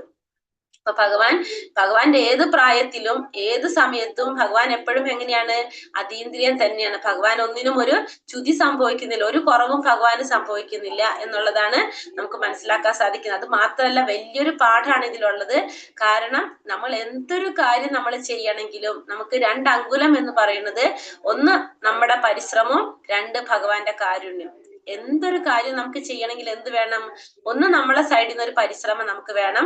അപ്പോഴാണ് ഭഗവാന്റെ കാരുണ്യം നമുക്ക് കിട്ടുന്നത്. അല്ലാതെ നമ്മള് എന്തായാലും വരാനുള്ളത് വരും. നമ്മൾ പറയുന്ന ഒരു കാര്യമാണ് അല്ലെ, വരാനുള്ളതൊന്നും വഴി തങ്ങില്ല, വരാനുള്ളത് എന്തായാലും വരും. അങ്ങനെ ഒരിക്കലും വരില്ല. എന്ത് വേണം? ഒന്നാമത് നമ്മൾ പരിശ്രമിക്കണം. അപ്പോഴാണ് ഭഗവാൻ നമുക്ക് കാരുണ്യം കാണിക്കുന്നത്. നമ്മൾ ആഗ്രഹമാണ് ഭഗവാൻ അത് നടത്തി തരുന്നത്. അപ്പൊ എന്തൊരു കാര്യം നമ്മൾ ചെയ്യണമെങ്കിൽ നമ്മൾ ആദ്യം എന്ത് വേണം? പരിശ്രമിക്കണം അവിടെ. പിന്നെ ഈ ഭഗവാനെ കെട്ടാനായിട്ട് ആർക്കാ സാധിച്ചത്? യശോദാമ്മയ്ക്ക് സാധിച്ചത്. അതെന്തുകൊണ്ടാണ്? ഭക്തി കൊണ്ട്, സ്നേഹം കൊണ്ട് മാത്രമാണ് ഭഗവാനെ സാധിക്കുന്നത് അവിടെ. അല്ലാതെ ഭഗവാനെ കെട്ടാൻ ആർക്കെങ്കിലും സാധിക്കുമോ? അപ്പൊ അതെന്തുകൊണ്ട് അവിടെ സാധിക്കുന്നത്? ഭക്തിയിലൂടെ മാത്രമേ, അല്ലെങ്കിൽ സ്നേഹത്തിലൂടെ മാത്രമേ നമുക്ക് എന്ത് സാധിക്കുള്ളൂ? ഭഗവാനെ പ്രാപിക്കാനായിട്ട് സാധിക്കുള്ളൂ എന്നും കൂടി നമുക്ക് അതിൽ നിന്ന് മനസ്സിലാക്കാം. അല്ലാതെ വേറെ ഒന്നും അവിടെ ഏൽക്കില്ല. ഭക്തിയിലൂടെ മാത്രമേ ഭഗവാനെ പ്രാപിക്കാനായിട്ട് സാധിക്കുള്ളൂ. മനസ്സിലായോ എല്ലാവർക്കും? ഹരേ കൃഷ്ണ. ഇനി അടുത്തത് പറയണത് വീതരാഗഭയ ക്രോധ മന്മയാ മാമുപാശ്രിതഃ ബഹവോ ജ്ഞാന തപസ പൂത മത്ഭാവമാഗതഃ. രാഗം, ഭയം, ക്രോധം എന്നിവയിൽ നിന്ന് മോചിതനായി എന്നിൽ തന്നെ മുഴുകി ശരണം പൂകിയ അനേകം പേർ എന്നെ പറ്റിയുള്ള ജ്ഞാനത്താൽ ശുദ്ധീകൃതരായി എന്നിൽ ദിവ്യ പ്രേമബദ്ധരായിട്ടുണ്ട്. ഇനി അടുത്തത് പറയുന്നതാണ് രാഗം, ഭയം, ക്രോധം. ഈ കാര്യങ്ങളിൽ നിന്ന് മോചിതരായിക്കൊണ്ട്, രാഗം, ഭയം, ക്രോധം ഇവയിൽ നിന്ന് മോചിതരായി എന്നിൽ തന്നെ ശരണം പൂകിയ കുറെ പേർ, അനേകം പേർ എന്നെ പറ്റിയുള്ള അജ്ഞാനത്താൽ ശുദ്ധീകൃതരായി എന്നിൽ ദിവ്യപ്രേമഭദ്ര. അപ്പൊ 3 കാര്യങ്ങളിൽ നമുക്ക് എന്ത് വേണം? മോചിതരാവണം. ഭഗവാനെ ശരണം പൂകാനായിട്ട് നമുക്ക് എന്ത് വേണം? 3 കാര്യങ്ങൾ നമുക്ക് മോചിതനാകണം. എന്തൊക്കെയാണ്? രാഗം, ഭയം, ക്രോധം. രാഗം എന്ന് പറഞ്ഞാൽ നമുക്ക് ആസക്തി, നമുക്ക് ഓരോ ഭൗതികമായിട്ടുള്ള അല്ലെങ്കിൽ എന്തെങ്കിലും കാര്യങ്ങളോടുള്ള ആസക്തിയാണ് എന്ത്? രാഗം എന്ന് പറയുന്നത്. അപ്പൊ ആസക്തി എന്ന് പറയുമ്പോൾ നമുക്ക് അതിനോട് അമിതമായിട്ടുള്ള ആഗ്രഹങ്ങൾ അല്ലെ. അപ്പൊ ആഗ്രഹങ്ങൾ അത് ഉണ്ടാവുമ്പോ എന്താ സംഭവിക്കുന്നത്? അത് നടക്കാതെ വരുമ്പോ നമുക്ക് അത് നടക്കൂല എന്നുള്ളത് കൊണ്ട് ഭയം വരും. നമുക്കത് ആസക്തി ഉണ്ടായി വരുമ്പോ അത് നടക്കാതെ വന്നാലോ ക്രോധവും വരും. നമ്മൾ പഠിച്ചില്ലേ കാമം, നമുക്ക് എന്താണ്? ഇന്ദ്രിയ വിഷയങ്ങളെ സംബന്ധിച്ച് ഇന്ദ്രിയ വിഷയങ്ങളിൽ നമുക്ക് ആസക്തരാകുമ്പോ അതിനോട് നമുക്ക് ആസക്തിയിൽ നിന്ന് കാമം വരും, കാമത്തിൽ നിന്ന് ക്രോധം വരും, ക്രോധത്തിൽ നിന്ന് സമ്മോഹം, സ്മൃതിഭ്രംശം, ബുദ്ധിനാശം, സർവനാശം. നമ്മൾ കണ്ടല്ലോ 2ാമത്തെ അധ്യായത്തില്. അത് തന്നെ ഇവിടെ പറയുന്നത്. ഇപ്പൊ നമുക്ക് ആസക്തി ഉണ്ടാവുമ്പോ നമുക്ക് എന്താ സംഭവിക്കുന്നത്? അവിടെ നടക്കില്ല എന്നുള്ളൊരു ഭയം വരും. നടക്കാതെ വരുമ്പോ ക്രോധം വരും. അപ്പൊ അതുകൊണ്ട് ഈ രാഗം, ഭയം, ക്രോധം ഈ 3 കാര്യങ്ങളിൽ നിന്ന് നമുക്ക് മോചിതരായാലാണ് എന്ത് സാധിക്കുന്നത്? ഭഗവാനെ ശരണം പ്രാപിക്കാനായിട്ട് സാധിക്കുന്നത്. അങ്ങനെ ശരണം മാറിക്കഴിഞ്ഞാല് ജ്ഞാനം കൊണ്ട് ശുദ്ധീകൃതരായിട്ട് നമുക്ക് ഭഗവാനിൽ ദിവ്യ പ്രേമഭക്തരാകാനായിട്ട് സാധിക്കും. യേ യഥാ മാം പ്രപദ്യന്തെ താം സദൈവ ഭജാമ്യഹം മമാവത്മാനുവർത്തന്തെ മനുഷ്യാ പാർത്ഥ സർവശഃ. എന്നിൽ ശരണം പ്രാപിക്കുന്നതനുസരിച്ച് ഏവർക്കും ഞാൻ തക്കതായ പ്രതിഫലം നൽകുന്നു. അല്ലയോ കുന്തിപുത്ര, എല്ലാവരും എല്ലാവിധത്തിലും എന്റെ മാർഗത്തെ പിന്തുടരുന്നു. ഇവിടെ എന്താ പറഞ്ഞത്? എന്നിൽ ശരണം പ്രാപിക്കുന്നതനുസരിച്ച് ഞാൻ തക്കതായ പ്രതിഫലം നൽകുന്നു. അപ്പൊ എല്ലാവരും എന്നെ എങ്ങനെയാണോ ഓരോരുത്തരും ശരണം പ്രാപിക്കുന്നത് അതിനനുസരിച്ചാണ് ഞാൻ ഓരോരുത്തർക്കും പ്രതിഫലം നൽകുന്നത്. എല്ലാവരും എല്ലാവിധത്തിലും എന്റെ മാർഗത്തെ പിന്തുടരുന്നു. അപ്പൊ നമ്മൾ ഓരോരുത്തരുടെ തലം അനുസരിച്ച് നമ്മൾ എങ്ങനെയാണോ ഭഗവാനെ നമ്മൾ ആഗ്രഹിക്കുന്നത് അതനുസരിച്ചാണ് ഭഗവാൻ ഓരോരുത്തർക്കും പ്രതിഫലം നൽകുന്നത്. ചിലവര് ഭഗവാനെ എങ്ങനെയാണ് ഭഗവാനോട് സുഹൃത്തായിട്ട് കാണും. ചിലപ്പോ ഭഗവാനെ നമ്മൾ എന്താണ് ഭർത്താവായിട്ട് കാണും. ചിലര് ഭഗവാനെ കൂട്ടുകാരായിട്ട് കാണും, അല്ലെ? അപ്പൊ എങ്ങനെയാണ് നമ്മൾ ഭഗവാനെ കാണുന്നത് ആ രീതിയിലാണ്. ഭഗവാനെ ശത്രുവായിട്ട് കണ്ട ഭഗവാനും നമ്മളോട് അതേപോലെ, ഭഗവാനെ മിത്രമായിട്ട് കണ്ട ഭഗവാനും നമ്മളോട് മിത്രഭാവത്തില്, ഭഗവാനോട് വാത്സല്യ ഭാവത്തില് ഭഗവാനെ കണ്ടു കഴിഞ്ഞാൽ, മകനായിട്ട് കണ്ടു കഴിഞ്ഞാൽ ഭഗവാനും നമ്മളോട് ആ രീതിയിലായിരിക്കും നമ്മളോട് കാണിക്കുന്നത്. അപ്പൊ എങ്ങനെയാണ് നമ്മൾ ഭഗവാൻ ആഗ്രഹിക്കുന്നത് ആ രീതിയിലാണ് ഭഗവാൻ നമുക്ക് തിരിച്ചു തരുന്നത്. അപ്പൊ ഏത് ഭാവമാണോ നമുക്ക് ഭഗവാനോടുള്ളത് അതനുസരിച്ച് ഭഗവാൻ നമുക്ക് നൽകും. അപ്പൊ തക്കതായ പ്രതിഫലം ഓരോരുത്തർക്കും തക്കതായ പ്രതിഫലം നമ്മുടെ ആ തോതനുസരിച്ചാണ് ഭഗവാൻ നമുക്ക് പ്രതിഫലം നൽകുന്നത്. ചാതുർവർണ്ണ്യം മയാ സൃഷ്ടം ഗുണകർമാ വിഭാഗശഃ തസ്യ കർത്താരമഭിമാം വിദ്യ കർത്താരമപ്യം. പ്രകൃതി സഹജങ്ങളായ 3 ഗുണങ്ങളെയും തദനുസൃതങ്ങളായ കർമ്മങ്ങളെയും മുൻനിർത്തിക്കൊണ്ട് മനുഷ്യ സമൂഹത്തിന്റെ 4 വർണ്ണങ്ങൾ ഞാൻ സൃഷ്ടിച്ചു. ഈ വിഭാഗങ്ങളെ സൃഷ്ടിച്ചു എന്നിരിക്കലും അവ്യയനായ ഞാനല്ല അതിന്റെ കർത്താവ് എന്നറിയുക. അപ്പൊ പ്രകൃതി സഹജങ്ങളായ 3 ഗുണങ്ങള്, പ്രകൃതിയുടെ 3 ഗുണങ്ങൾ നമ്മൾ ഇന്നലെ കണ്ടു അല്ലെ? ഏതൊക്കെയാണ്? സത്വഗുണം, രജോ ഗുണം, തമോ ഗുണം. ഈ 3 ഗുണങ്ങളുടെയും അതനുസരിച്ചുള്ള കർമ്മങ്ങളെയും മുൻനിർത്തിക്കൊണ്ട് 3 ഗുണങ്ങളും അതിനനുസരിച്ചുള്ള കർമ്മങ്ങളെയും മുൻനിർത്തിക്കൊണ്ട് മനുഷ്യ സമൂഹത്തിന്റെ 4 വർണ്ണങ്ങളാണ് ഭഗവാൻ സൃഷ്ടിച്ചത്. എന്തൊക്കെയാണത്? വർണ്ണങ്ങൾ 4 പറഞ്ഞത്. ബ്രാഹ്മണർ, ക്ഷത്രിയർ, വൈശ്യർ, ശൂദ്രർ. 4 വർണ്ണങ്ങള്. ബ്രാഹ്മണർ, ക്ഷത്രിയർ, വൈശ്യർ, ശൂദ്രർ. പക്ഷെ ഭഗവാൻ ഇതിനെ സൃഷ്ടിച്ചു എന്നിരിക്കലും ഭഗവാൻ ഒരിക്കലും ഇതിന്റെ എന്തല്ല? കർത്താവല്ല. ഭഗവാനാണ് ഇത് സൃഷ്ടിച്ചത്. എന്തിന്റെ അടിസ്ഥാനത്തിലാണ്? ഗുണകർമ്മ വിഭാഗശഃ എന്ന് പറഞ്ഞു. ഗുണത്തിന്റെയും കർമ്മത്തിന്റെയും അടിസ്ഥാനത്തിലാണ് ഭഗവാൻ അത് തിരിച്ചത്. പക്ഷെ ഒരിക്കലും ഭഗവാനല്ല ഇതിന്റെ കർത്താവ് എന്ന് ഭഗവാൻ പറയാണ്. അപ്പൊ ഫസ്റ്റത്തെ ബ്രാഹ്മണർ, 2 ക്ഷത്രിയർ, 3 വൈശ്യർ, 4 ശൂദ്രർ. അപ്പൊ സാത്വിക ഗുണത്തിന്റെ അടിസ്ഥാനത്തിൽ എന്ന് പറഞ്ഞല്ലോ. അപ്പൊ സാത്വിക ഗുണത്തിലുള്ളവരാണ് ആര്? ബ്രാഹ്മണന്മാര്. പൊതുവെ ബുദ്ധിശാലികളാണ്. അപ്പൊ അറിവ് പകർന്നു കൊടുക്കുന്നവരാണ് ആര്? അവരുടെ ധർമ്മം എന്ന് പറയുന്നത് മറ്റുള്ളവർക്ക് അറിവ് പകർന്നു കൊടുക്കുക എന്നുള്ളതാണ്. ആരുടെ ധർമ്മം? ബ്രാഹ്മണരുടെ. രണ്ടാമത്തേതാണ് എന്ത്? രണ്ടാമത്തെ വിഭാഗമാണ് ക്ഷത്രിയർ. ക്ഷത്രിയർ എന്ന് പറഞ്ഞാല് അധികാര വിഭാഗം. രജോ ഗുണത്തിലാണ് ആര് വരുന്നത്? ക്ഷത്രിയന്മാര് വരുന്നത്. രജോ ഗുണ പ്രധാനികളായതുകൊണ്ട് അവരാരാണ്? ഭരണാധികാരികളാണ്. അപ്പൊ രണ്ടാമത്തെ വിഭാഗം ക്ഷത്രിയർ രജോ ഗുണ പ്രധാനികളാണ്. അവര് ഭരണകർത്താക്കളായിരിക്കും ആര്? ക്ഷത്രിയർ എന്ന് പറയുന്നത്. മൂന്നാമത്തത് വൈശ്യർ എന്ന് പറയുന്നത് രജോ ഗുണവും തമോ ഗുണവും രണ്ടും മിക്സ് ആയിട്ടുള്ളതാണ് ആര്? വൈശ്യർ. അവര് വ്യാപാരികളായിരിക്കും.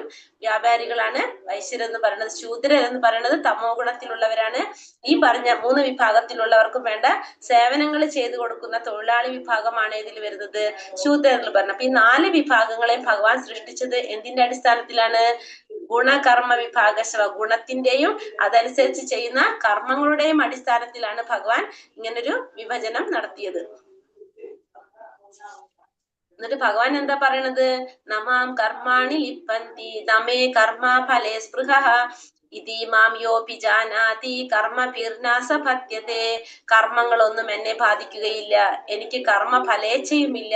എന്നെ കുറിച്ചുള്ള ഈ സത്യം മനസ്സിലാക്കിയവർ കർമ്മഫലങ്ങളാൽ ബന്ധിക്കപ്പെടുന്നില്ല. അപ്പൊ കർമ്മങ്ങളൊന്നും എന്നെ ബാധിക്കുന്നില്ല. അപ്പൊ കർമ്മങ്ങളൊന്നും എന്നെ ഒരു കർമ്മം ബാധിക്കില്ല. എനിക്ക് കർമ്മ ഫലേച്ഛയുമില്ല. കർമ്മത്തിന്റെ ഫലവും ആരേച്ഛിക്കുന്നില്ല, ഭഗവാൻ ഇച്ഛിക്കുന്നില്ല. എന്നെ കുറിച്ചുള്ള ഈ സത്യം മനസ്സിലാക്കിയവർ ഭഗവാൻ പരമസത്യമാണ് എന്ന് മനസ്സിലാക്കിയവർക്ക് കർമ്മത്തിന്റെ ഫലങ്ങളാൽ ബന്ധിക്കപ്പെടുന്നില്ല. അപ്പൊ അങ്ങനെയുള്ളവർ ഒരിക്കലും എന്ത് ബാധിക്കുന്നില്ല? കർമ്മത്തിന്റെ ഫലങ്ങളും ബാധിക്കുന്നില്ല. ഭഗവാനെ കുറിച്ച് തത്വത്തില് ശരിയായ രീതിയിൽ ഭഗവാനെ കുറിച്ച് മനസ്സിലാക്കുന്നവർക്ക് കർമ്മത്തിന്റെ ഫലങ്ങൾ ഒരിക്കലും ബാധിക്കുന്നില്ല. എങ്ങനെയാണ് ഇനി ഭഗവാനെ കുറിച്ച് മനസ്സിലാക്കാൻ നമുക്ക് സാധിക്കുന്നത്? തദ്വിദ്ധി പ്രണിപാതേന പരിപ്രശ്നേന സേവയ ഉപദേശന്തി തേ ജ്ഞാനം ജ്ഞാനിന തത്വദർശിനഃ. ഒരു ആധ്യാത്മിക ഗുരുവിനെ സമീപിച്ച് സത്യത്തെ കുറിച്ച് അറിയാൻ ശ്രമിക്കണം. അദ്ദേഹത്തെ സേവിക്കുക, അദ്ദേഹത്തിൽ നിന്ന് വിനയപൂർവ്വം ചോദിച്ചറിയുക. ആത്മസാക്ഷാത്കാരം ലഭിച്ച ഒരാൾ സത്യം കണ്ടറിഞ്ഞിരിക്കുകയാൽ അദ്ദേഹത്തിന് ജ്ഞാനോപദേശം ചെയ്യാൻ കഴിവുണ്ട്. അപ്പൊ ഒരു ആധ്യാത്മിക ഗുരുവിനെ സമീപിച്ച് സത്യത്തെ കുറിച്ച് അറിയാൻ ശ്രമിക്കണം. അദ്ദേഹത്തെ സേവിക്കുക, അദ്ദേഹത്തിൽ നിന്ന് വിനയപൂർവ്വം ചോദിച്ചറിയുക. ആത്മസാക്ഷാത്കാരം സിദ്ധിച്ച ഒരാൾക്ക് സത്യം കണ്ടറിഞ്ഞിരിക്കുന്നതിനാൽ അദ്ദേഹത്തിന് ജ്ഞാനോപദേശം ചെയ്യാനുള്ള കഴിവുണ്ടായിരിക്കും. അപ്പൊ ഒരു ആധ്യാത്മിക ഗുരുവിനെ സമീപിക്കണം. ആ സത്യത്തെ കുറിച്ച് അറിയണമെങ്കിൽ നമ്മൾ എന്ത് വേണം? പരമസത്യത്തെ അറിയുന്നതിന് ഒരു ഗുരുവിനെ സമീപിക്കണം. ആ ഗുരുവിൽ നിന്നായിരിക്കണം നമ്മൾ എന്ത് മനസ്സിലാക്കേണ്ടത്? സത്യത്തെ കുറിച്ച് അറിയാൻ ശ്രമിക്കേണ്ടത്. കാരണം എങ്ങനെയാണ് ചോദിച്ചറിയേണ്ടത്? ആ ഗുരുവിനെ സേവിക്കണം. ഗുരുവിനെ സേവിച്ച് അദ്ദേഹത്തിൽ നിന്ന് വിനയപൂർവ്വം ചോദിച്ച് മനസ്സിലാക്കണം. ഗുരുവിനെ സേവിക്കണം, ഗുരുവിൽ നിന്ന് വിനയപൂർവ്വമായിരിക്കണം ചോദിച്ച് മനസ്സിലാക്കേണ്ടത്. കാരണം ആത്മസാക്ഷാത്കാരം ലഭിച്ച ഒരാള്, ആ ഗുരു എങ്ങനെയുള്ള വ്യക്തിയായിരിക്കും? ആത്മസാക്ഷാത്കാരം നേടിയ വ്യക്തിയായിരിക്കും ഗുരു. നമ്മളൊരു കാര്യം കണ്ടാലാണ് നമുക്കത് പറഞ്ഞു കൊടുക്കാൻ സാധിക്കുക. അപ്പൊ സത്യം കണ്ടറിഞ്ഞ വ്യക്തിയായിരിക്കും ഗുരു. അങ്ങനെയുള്ള വ്യക്തിക്കാണ് ആ സത്യത്തെ കുറിച്ച് ശരിയായ രീതിയിൽ നമുക്ക് ഉപദേശിക്കാനായിട്ട് കഴിവുണ്ടാകുന്നത്. അപ്പൊ ഒരു ഗുരു എന്ന് പറയുന്നത് ആ പരമസത്യം മനസ്സിലാക്കിയ വ്യക്തിയായിരിക്കും, കണ്ടറിഞ്ഞ വ്യക്തിയായിരിക്കും. അങ്ങനെയുള്ള ഒരു ഗുരുവിൽ നിന്നായിരിക്കണം നമ്മൾ എന്ത് നേടേണ്ടത്? ജ്ഞാനോപദേശം നേടേണ്ടത്. എങ്ങനെയായിരിക്കണം ചോദിക്കേണ്ടത്? വിനയത്തോടെ അദ്ദേഹത്തെ സേവിക്കുക, വിനയപൂർവ്വം അദ്ദേഹത്തിൽ നിന്നും ചോദിച്ചു മനസ്സിലാക്കുക. അപ്പൊ ഭഗവാൻ ശ്രീകൃഷ്ണനായിട്ട് ഭഗവാൻ അവതരിച്ചപ്പോഴും ഭഗവാൻ എന്ത് ചെയ്തിരുന്നു? ഭഗവാൻ ഒരു ഗുരുവിനെ സ്വീകരിച്ചു. സന്ദീപനി മഹർഷിയായിരുന്നു ഭഗവാന്റെ ഗുരു, അല്ലെ? കാരണം എന്തിനാണ്? കാരണം നമ്മള് ചെയ്യേണ്ട കാര്യങ്ങൾ നമ്മൾ ചെയ്യുക തന്നെ വേണം. നമ്മൾ ഓരോ ജന്മം എടുക്കുമ്പോഴും മനുഷ്യനായിട്ട് ജന്മം എടുത്താൽ നമുക്ക് പാലിക്കേണ്ടതായിട്ടുള്ള ധർമ്മങ്ങൾ നമ്മളത് ചെയ്യേണ്ടതാണ്. അപ്പൊ അത് ഭഗവാൻ ചെയ്ത് കാണിച്ചിട്ടുണ്ട്. ഭഗവാനും ഒരു ഗുരുവിനെ സ്വീകരിച്ചു. കാരണം നമുക്കറിയാം, നമ്മൾ ഈ ഭൗതിക ലോകത്തിൽ ഇപ്പൊ നമ്മൾ പഠിക്കുന്നുണ്ട്. നമ്മൾ എങ്ങനെ ഇപ്പൊ നമ്മളെ അച്ഛനമ്മയും ടീച്ചർമാരാണെന്ന് പറഞ്ഞിട്ട് നമ്മൾ വീട്ടിലിരുന്നിട്ട് അവര് പഠിപ്പിച്ചിട്ടല്ലല്ലോ നമ്മൾ പഠിക്കുന്നത്. കാരണം നമ്മൾ സ്കൂളിൽ പോയി ഒരു ടീച്ചർ ഉണ്ട്, ആ ടീച്ചറിലൂടെ നമ്മൾ അറിവും കരസ്ഥമാക്കുക ചെയ്യണത്. അപ്പൊ നമുക്ക് ഈ ഭൗതികമായ ലോകത്ത് നമ്മൾ ഭൗതികമായ കാര്യങ്ങൾ മെറ്റീരിയൽ വേൾഡില് നമ്മൾ പഠിക്കാനായിട്ട് നമുക്കൊരു ടീച്ചർ ഉണ്ടെങ്കിൽ അതേപോലെ തന്നെ നമുക്ക് ആത്മീയമായ കാര്യങ്ങൾ പഠിക്കാനും നമുക്ക് ആര് വേണം? നമുക്കൊരു ഗുരു വേണം. ആ ഗുരുവിലൂടെ ആയിരിക്കണം നമ്മൾ ഇത് മനസ്സിലാക്കാൻ സാധിക്കേണ്ടത്. നമ്മളിപ്പോ ഒരു ഭഗവത്ഗീത അല്ലെങ്കിൽ ഭാഗവതം നമ്മൾ മേടിച്ചിട്ട് നമ്മൾ ഡെയിലി വീട്ടിലിരുന്ന് വായിച്ച് പഠിക്കാന്ന് വെച്ചാൽ നമ്മൾ വെറുതെ വായിക്കാൻ പറ്റുന്നതല്ലാതെ അത് ശരിയായ അർത്ഥത്തിൽ നമുക്ക് മനസ്സിലാക്കാൻ സാധിക്കില്ല. അതിനാര് വേണം? ഒരു ഗുരു വേണം. അതാണ് ഗുരുവിന്റെ പ്രാധാന്യം വരുന്നത്. അജ്ഞശ്ച സംശയാത്മവിനശ്യതി നായം ലോകോസ്തി ന പരോ നാസുഖം സംശയാത്മനഃ. ഇനിയോ ധർമ്മശാസ്ത്രങ്ങളെ, ഈ ധർമ്മശാസ്ത്രങ്ങളെ സംശയദൃഷ്ടിയ വീക്ഷിക്കുന്ന അജ്ഞരും അവിശ്വാസികളുമായവർക്ക് ഈശ്വരാവബോധം ലഭിക്കുന്നില്ല. അവർ അധപതിക്കുന്നു. സംശയാലുവായ ജീവന് ഇഹലോകത്തിലും പരലോകത്തിലും സന്തുഷ്ടി ലഭ്യമല്ല. ഈ ധർമ്മശാസ്ത്രങ്ങളെ സംശയത്തോടെ വീക്ഷിക്കുന്നവർക്ക്, അജ്ഞരായവർക്ക് അല്ലെങ്കിൽ അവിശ്വാസികളായവർക്ക് എന്തുണ്ടാവുന്നില്ല? ഈശ്വരാവബോധം ലഭിക്കില്ല. അവർ അധപതിച്ചു പോകും. ഇഹലോകത്തിലായാലും പരലോകത്തിലായാലും അവർക്ക് സന്തുഷ്ടി ഉണ്ടാവില്ല. എങ്ങനെയുള്ളവർക്കാണ്? ഈ ശാസ്ത്രങ്ങളെ സംശയത്തോടെ വീക്ഷിക്കുന്നവര്, അജ്ഞരായവര്, അവിശ്വാസികളായവര്. അവർക്ക് ഒരിക്കലും ഈശ്വരാവബോധം ഉണ്ടാവില്ല, കിട്ടാൻ പോകുന്നില്ല. കാരണം ശാസ്ത്രങ്ങളെ സംശയത്തോടെ വീക്ഷിക്കുന്നവരാണ് അവര്. അപ്പൊ അങ്ങനെയുള്ളവര് എന്താണ്? ശാസ്ത്രങ്ങൾ അവർക്ക് ഈശ്വരാവബോധം ഉണ്ടാകില്ല, അവർ അധപതിച്ചു പോകും. അങ്ങനെയുള്ളവർക്ക് ഇഹലോകത്തിലായാലും പരലോകത്തിലായാലും ഒരിക്കലും സന്തുഷ്ടി ലഭിക്കുന്നില്ല. ഇവിടെ എന്താ പറഞ്ഞത്? അടുത്ത ശ്ലോകത്തിൽ പറയുന്നത്, അതുകൊണ്ട് അർജുനനോട് പറയാണ്, യോഗ സന്യസ്ത കർമാണാം ജ്ഞാന സഞ്ചിന്ന സംശയം ആത്മബന്ധം ന കർമാണി നിപതന്തി ധനഞ്ജയ. അല്ലയോ ധനഞ്ജയ, തന്റെ കർമ്മ ഫലങ്ങൾ ത്യജിച്ച് ഭക്തിയുത സേവനത്തിൽ ഏർപ്പെടുന്നവൻ ആധ്യാത്മിക ജ്ഞാനത്താൽ സംശയങ്ങളെല്ലാം നീങ്ങി യഥാർത്ഥത്തിൽ ആത്മാവിൽ സ്ഥിതി ചെയ്യുന്നു. അപ്രകാരം അയാൾ കർമ്മഫലങ്ങളാൽ ബന്ധിക്കപ്പെടുന്നില്ല. അപ്പൊ അതുകൊണ്ട് അല്ലയോ ധനഞ്ജയ, എന്താ ചെയ്യേണ്ടത്?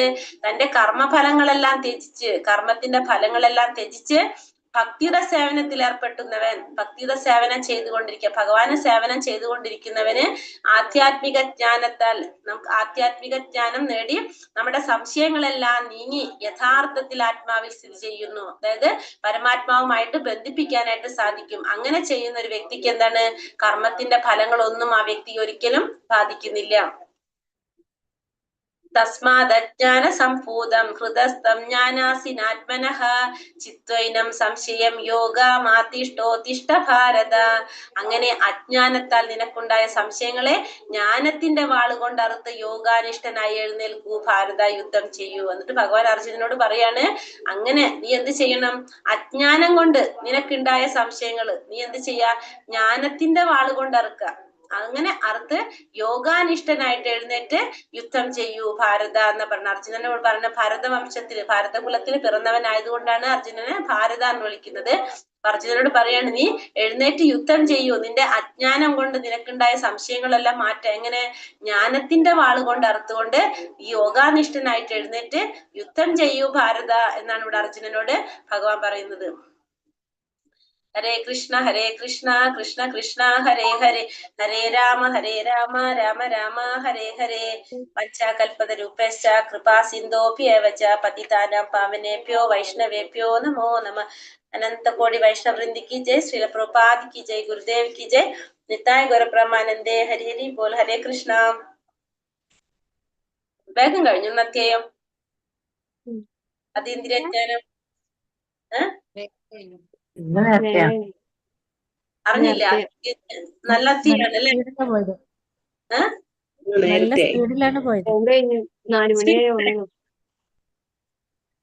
ഇന്ന് സ്പീഡ് ഉണ്ടായിരുന്നോ? എന്നാ പറയാൻ എന്ത്? അല്ല, എന്നാലും മനസ്സിലായി. മനസ്സിലായല്ലോ. മാതാജി 14 കഴിഞ്ഞ് പിന്നെ 34 എടുത്തത്. 20 ശ്ലോകങ്ങൾ എടുത്തില്ല. 20 ശ്ലോകങ്ങൾ എടുത്തില്ല അതില്. അത് വെച്ചാ അത് കണക്ട് ചെയ്ത് വരുമ്പോ അത് നിങ്ങൾക്ക് അടുത്ത ലെവലിലേക്ക് ഉള്ളതാ. അതില് കർമ്മത്തെ കുറിച്ച് ഡീറ്റെയിൽ ആയിട്ട് കുറച്ച് പോകുന്നതാ. അത് നമുക്ക് രണ്ടാമത്തേക്കാണ്. ഒരു കാര്യം നമുക്ക് പറയാം വേണച്ചാ, കർമ്മം അകർമ്മം വികർമ്മം വരുന്നുണ്ട്. പക്ഷെ കൺഫ്യൂഷൻ, ഇതെല്ലാം സക്കാമോ നിഷ്കാമം തന്നെ നമുക്ക് കൺഫ്യൂഷൻ വന്ന് നിൽക്കുക. ഇനി അതിന്റെ കൂടെ കർമ്മോ അകർമ്മോ വികർമ്മം കൂടി പറഞ്ഞ ഒന്നുകൂടി പ്രോബ്ലം. നമുക്ക് അടുത്തേക്ക് എടുക്കാം കേട്ടോ. അപ്പൊ നമ്മള് രണ്ടാമത്തെ അധ്യായം അതീന്ദ്രിയ ജ്ഞാനം. നല്ലൊരു അധ്യായം അല്ലേ? നമ്മൾ കുറെ കേട്ട ശ്ലോകങ്ങളൊക്കെ അല്ലേ? നല്ല പണ്ടേ കേട്ട് പരിചയമുള്ള 2-3 ശ്ലോകങ്ങളൊക്കെ ഉണ്ട്. പരിത്രാണായ സാധുന വിനാശായ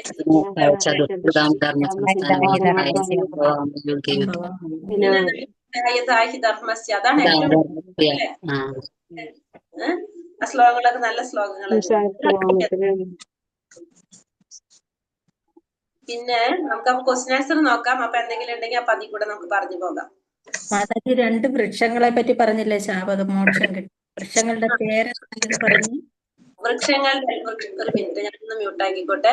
വൃക്ഷങ്ങളെല്ലാം നമ്മുടെ വൃക്ഷങ്ങള് എന്ന് വെച്ച് കഴിഞ്ഞാല് കുബേരന്റെ മക്കളാണ്. മണിഗ്രീവനും നളകുബേരനും മണിഗ്രീവനും കുബേരന്റെ മക്കളാണ്.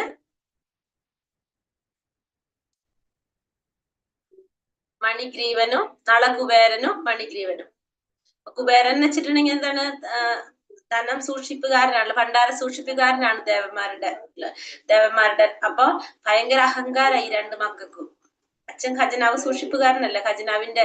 അപ്പൊ അങ്ങനെ അഹങ്കാരായിട്ട് നാരദ മഹർഷിയെ കണ്ടിട്ട് അവര് മൈൻഡ് ചെയ്യില്ല. അവരിങ്ങനെ എന്താ പറയാ, അപ്സരസുകളായിട്ട് ഇങ്ങനെ വെള്ളത്തിൽ കളിച്ചുകൊണ്ടിരിക്കുക, അങ്ങനെയൊക്കെ ചെയ്തുകൊണ്ടിരിക്കുന്ന സമയത്ത് ഇവര് മൈൻഡ് ചെയ്യില്ല.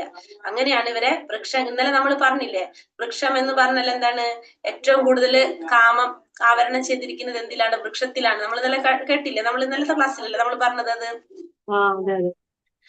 അപ്പൊ അങ്ങനെ അപ്പൊ അതിരറ്റ കാമപ്രകടനം സംഭവിച്ചപ്പോ നാരദ മഹർഷി അവരെ ശപിക്കുന്നതാണ് വൃക്ഷങ്ങളായിട്ട് മാറട്ടെ എന്ന് പറഞ്ഞിട്ട്. അങ്ങനെയാണ് അവര്. അപ്പൊ അവര് ശാപം കിട്ടിയപ്പോ അവർക്ക് ആകെ വിഷമായി. അപ്പൊ അവര് നാരദ മഹർഷിയോട് മാപ്പ് പറയും ഭഗവാൻ അവതരിക്കുന്ന സമയത്ത് ഭഗവാൻ നിങ്ങൾക്ക് ശാപമോക്ഷം നൽകുന്ന അവർക്ക് കൊടുക്കും. അങ്ങനെയാണ് വൃന്ദാവനത്തില് ഈ 2 വൃക്ഷങ്ങളായിട്ട് നിൽക്കുന്നത്. ഭഗവാന്റെ വരവും കാത്തിരി നിൽക്കുക. അങ്ങനെ നളകുബേരനും മണിഗ്രീവനും. എന്നിട്ടാണ് അവർക്ക് ശാപമോക്ഷം കിട്ടിയിട്ട് പോകുന്നത്.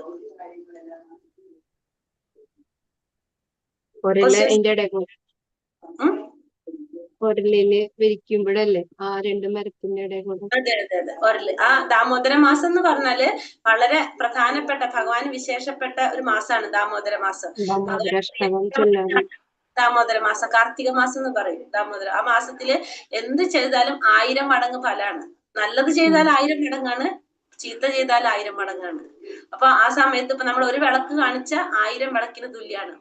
നമ്മൾ ആരെങ്കിലും വഴക്ക് പറഞ്ഞ 1000 വഴക്കിന് തുല്യാണ്. രണ്ടും പ്രോബ്ലം ആണ് ആ സമയത്ത്. അപ്പം അതുകൊണ്ട് നമ്മള് ശ്രദ്ധിച്ച് നല്ല കാര്യങ്ങൾ ചെയ്യുമ്പോൾ സന്തോഷം, അല്ലെങ്കിൽ നമ്മൾ ശ്രദ്ധിച്ച് പറയുകയും ചെയ്യാൻ വേണം.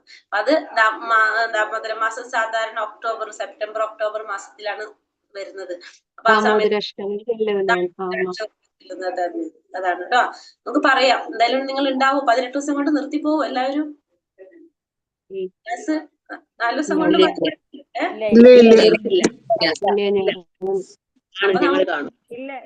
നിർത്തി പോവില്ല അല്ലെ? അപ്പൊ നമുക്ക് കാണാം. ദാമോദര മാസത്തിലൊക്കെ നമുക്ക് ഇങ്ങനത്തെ കാര്യങ്ങളൊക്കെ പഠിക്കാം, മനസ്സിലാക്കി നമുക്ക് ചെയ്ത് പോകാം. അപ്പൊ നമ്മുടെ ക്ലാസ്സിന്റെ കുറെ ലെവലുകൾ ഉണ്ടല്ലോ. ലെവൽ 1 18 ദിവസം, ലെവൽ 2 32 ദിവസം, ഇത്രേ ഉണ്ടാവാൻ തോന്നുന്നു. ലെവൽ 2 പോകുന്നത് 32 ദിവസം ഒക്കെ ആയിരിക്കും മിക്കവാറും. അതായത് ഈ അധ്യായം 2 ദിവസം കൊണ്ടായിരിക്കും ഓരോ അധ്യായം എടുക്കുക. അപ്പൊ ഭഗവത്ഗീത അപ്പൊ നമ്മൾ എല്ലാ ശ്ലോകങ്ങളും എടുത്തിട്ടാണല്ലോ പോകുന്നത്.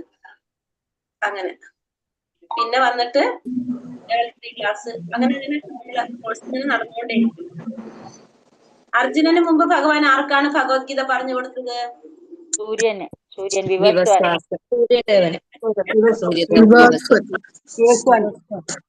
മനസ്സിലാക്കിയത് സൂര്യദേവൻ എന്ന് പറയുന്നതും മഹാദേവൻ എന്ന് പറയുന്നതും ശിവൻ, പിന്നെന്താണ് ഗണപതി, ഇതൊക്കെ പറയണതൊക്കെ എന്താണ്? ഒരു സ്ഥാനപ്പേരാണ്. ഇതൊക്കെ അവരുടെയൊക്കെ പേരുകള് വേറെയാണ്. ഇതൊക്കെ സ്ഥാനങ്ങളാണ് നമുക്കിന്ന് മനസ്സിലാക്കാനായിട്ട് സാധിച്ചു. പ്രധാനമന്ത്രി എന്ന് പറയുന്ന പോലെ. ശിഷ്യ പരമ്പരയിൽ ആദ്യത്തെ 3 പേര് ആരൊക്കെയാണ്?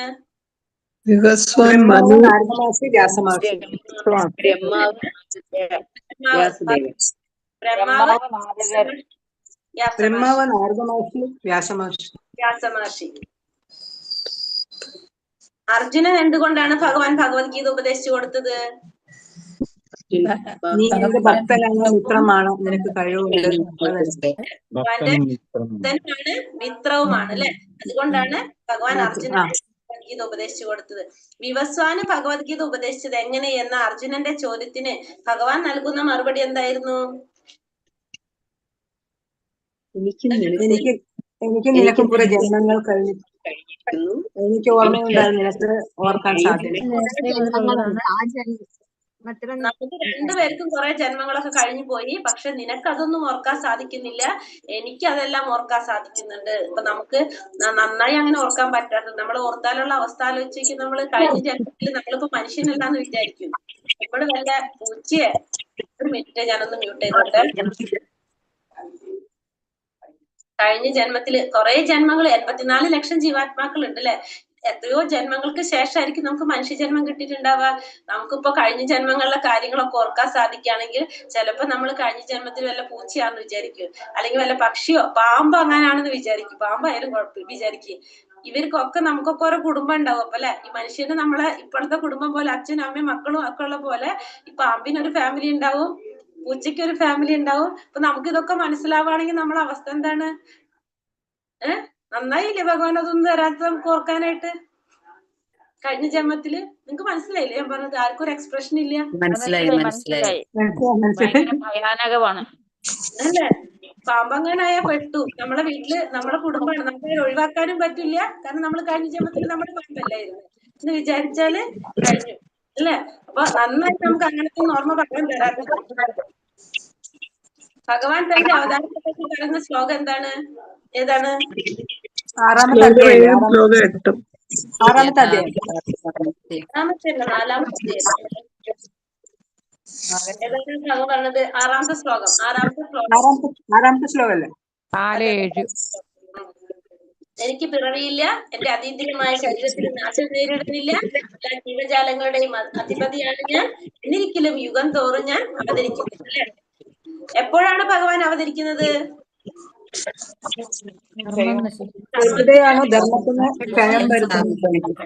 ശ്ലോകം. ധർമ്മത്തിന് ക്ഷയം നേരിടുമ്പോ, അധർമ്മം തഴച്ചു വളരുമ്പോ ഭഗവാൻ അവതരിക്കും. എന്തിനാണ്? എങ്ങനെയുള്ള സന്ദർഭത്തിലാണ് ഭഗവാൻ അവതരിക്കുന്നത്? ഭക്തന്മാരെ രക്ഷിക്കാനും ധർമ്മത്തെ പ്രസ്ഥാപിക്കാനും. ഏറ്റവും കൂടുതൽ ഭഗവാൻ എന്തിനായിരിക്കും പ്രാധാന്യം കൊടുത്തിട്ടുണ്ടാവുക? ഭക്തന്മാരെ രക്ഷിക്കാൻ. എന്തുകൊണ്ടാണ് ഭക്തന്മാരെ രക്ഷിക്കാനാണ് നമ്മൾ പറയുന്നത്? എന്തുകൊണ്ടാ ഭക്തന്മാരെ രക്ഷിക്കാനാണ് ഭഗവാൻ അവതരിക്കുന്നതെന്ന് പറയാൻ കാരണം? എന്ത്? എന്തുകൊണ്ടാണ് ഭക്തന്മാരെ രക്ഷിക്കാൻ കാരണം? ഭക്തന്മാരുടെ സ്നേഹം കൊണ്ട്. ഭക്തന്മാരോടുള്ള വാത്സല്യം അല്ലെ? ഭഗവാൻ പിതാവാണ് അല്ലെ? ഭഗവാൻ ഭക്തവത്സലനാണ്. ഭഗവാൻ എവിടെ ഇരിക്കുന്നത്? ഭക്തന്മാരുടെ ഹൃദയത്തിലാണ് ഭഗവാൻ ഇരിക്കുന്നത്. ഭക്തരുടെ ഹൃദയത്തിലാണ് ഭഗവാൻ ഇരിക്കുന്നത്. അപ്പൊ ഭക്തന്മാരോടുള്ള സ്നേഹമാണ് ഭഗവാൻ അവതരിക്കുന്നതിന്റെ കാരണം. മറ്റേത് സുദർശന ചക്രം വിട്ടാൽ മതി, വേണമെങ്കിൽ ഒറ്റയടിക്ക് തീരും എല്ലാ പണിയും എല്ലാതും അല്ലെ? അധികം പാടൊന്നുമില്ല. പക്ഷെ ഭക്തന്മാർക്ക് ഭഗവാന്റെ വിശ്വാസമാണ്. അപ്പൊ ആ ഭക്തന്മാരുടെ വിശ്വാസം ഭഗവാൻ എപ്പോഴും എന്ത് ചെയ്തുകൊണ്ടിരിക്കും? സൂക്ഷിച്ചുകൊണ്ടിരിക്കും.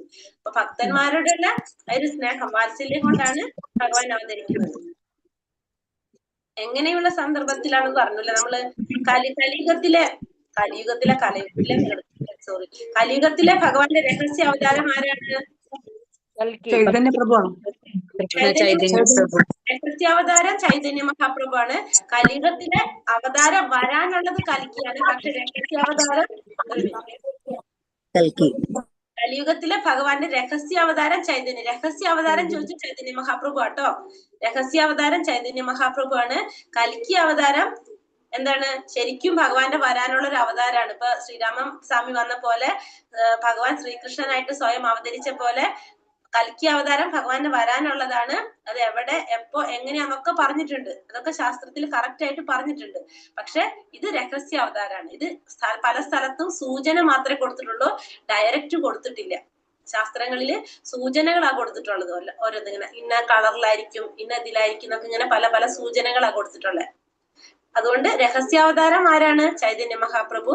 മറ്റത് ശരിക്കും വരാനുള്ള അവതാരമാണ്. ബുദ്ധൻ അവതാരാണെന്ന് പറയുന്നുണ്ടല്ലോ. അതെ, ഭഗവാന്റെ ബുദ്ധാവതാരം ഉണ്ട്.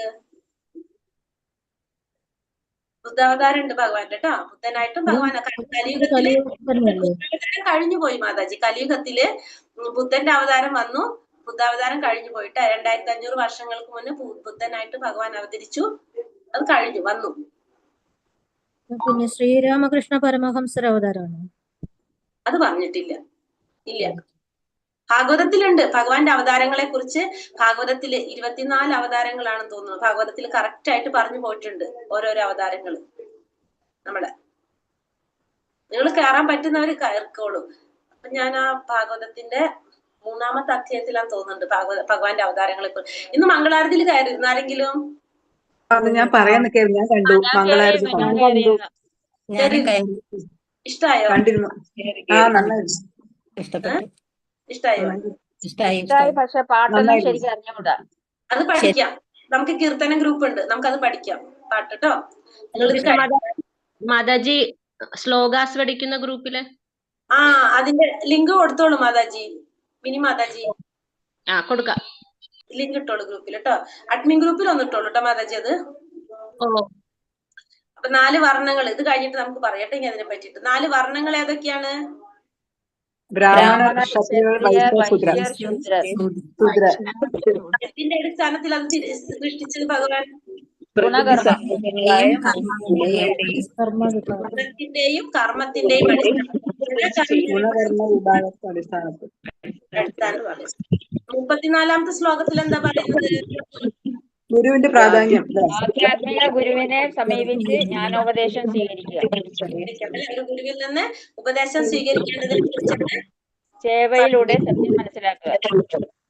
അതെ, ഗുരുവിൽ നിന്ന് ഉപദേശം സ്വീകരിക്കുന്നതിനെ കുറിച്ചാണ്. ഗുരുവിൽ നിന്ന് ഒരു മിനിറ്റ് ഒന്ന് മ്യൂട്ടാക്കിയിട്ട് പറയും. ഗുരുവിൽ നിന്ന് ഉപദേശം സ്വീകരിക്കുന്നതിനെ കുറിച്ച്. കാരണം ഗുരുവിലൂടെ മാത്രമാണ് നമുക്ക് ഭഗവാനെ കുറിച്ച് അറിയാനായിട്ട് സാധിക്കുന്നത്. ഭഗവാൻ എന്ന് പറഞ്ഞാല്, ഗുരു എന്ന് പറഞ്ഞാല് പ്രത്യക്ഷത്തില് നമുക്ക് കാണാൻ സാധിക്കുന്നത് ആരെയാണ്?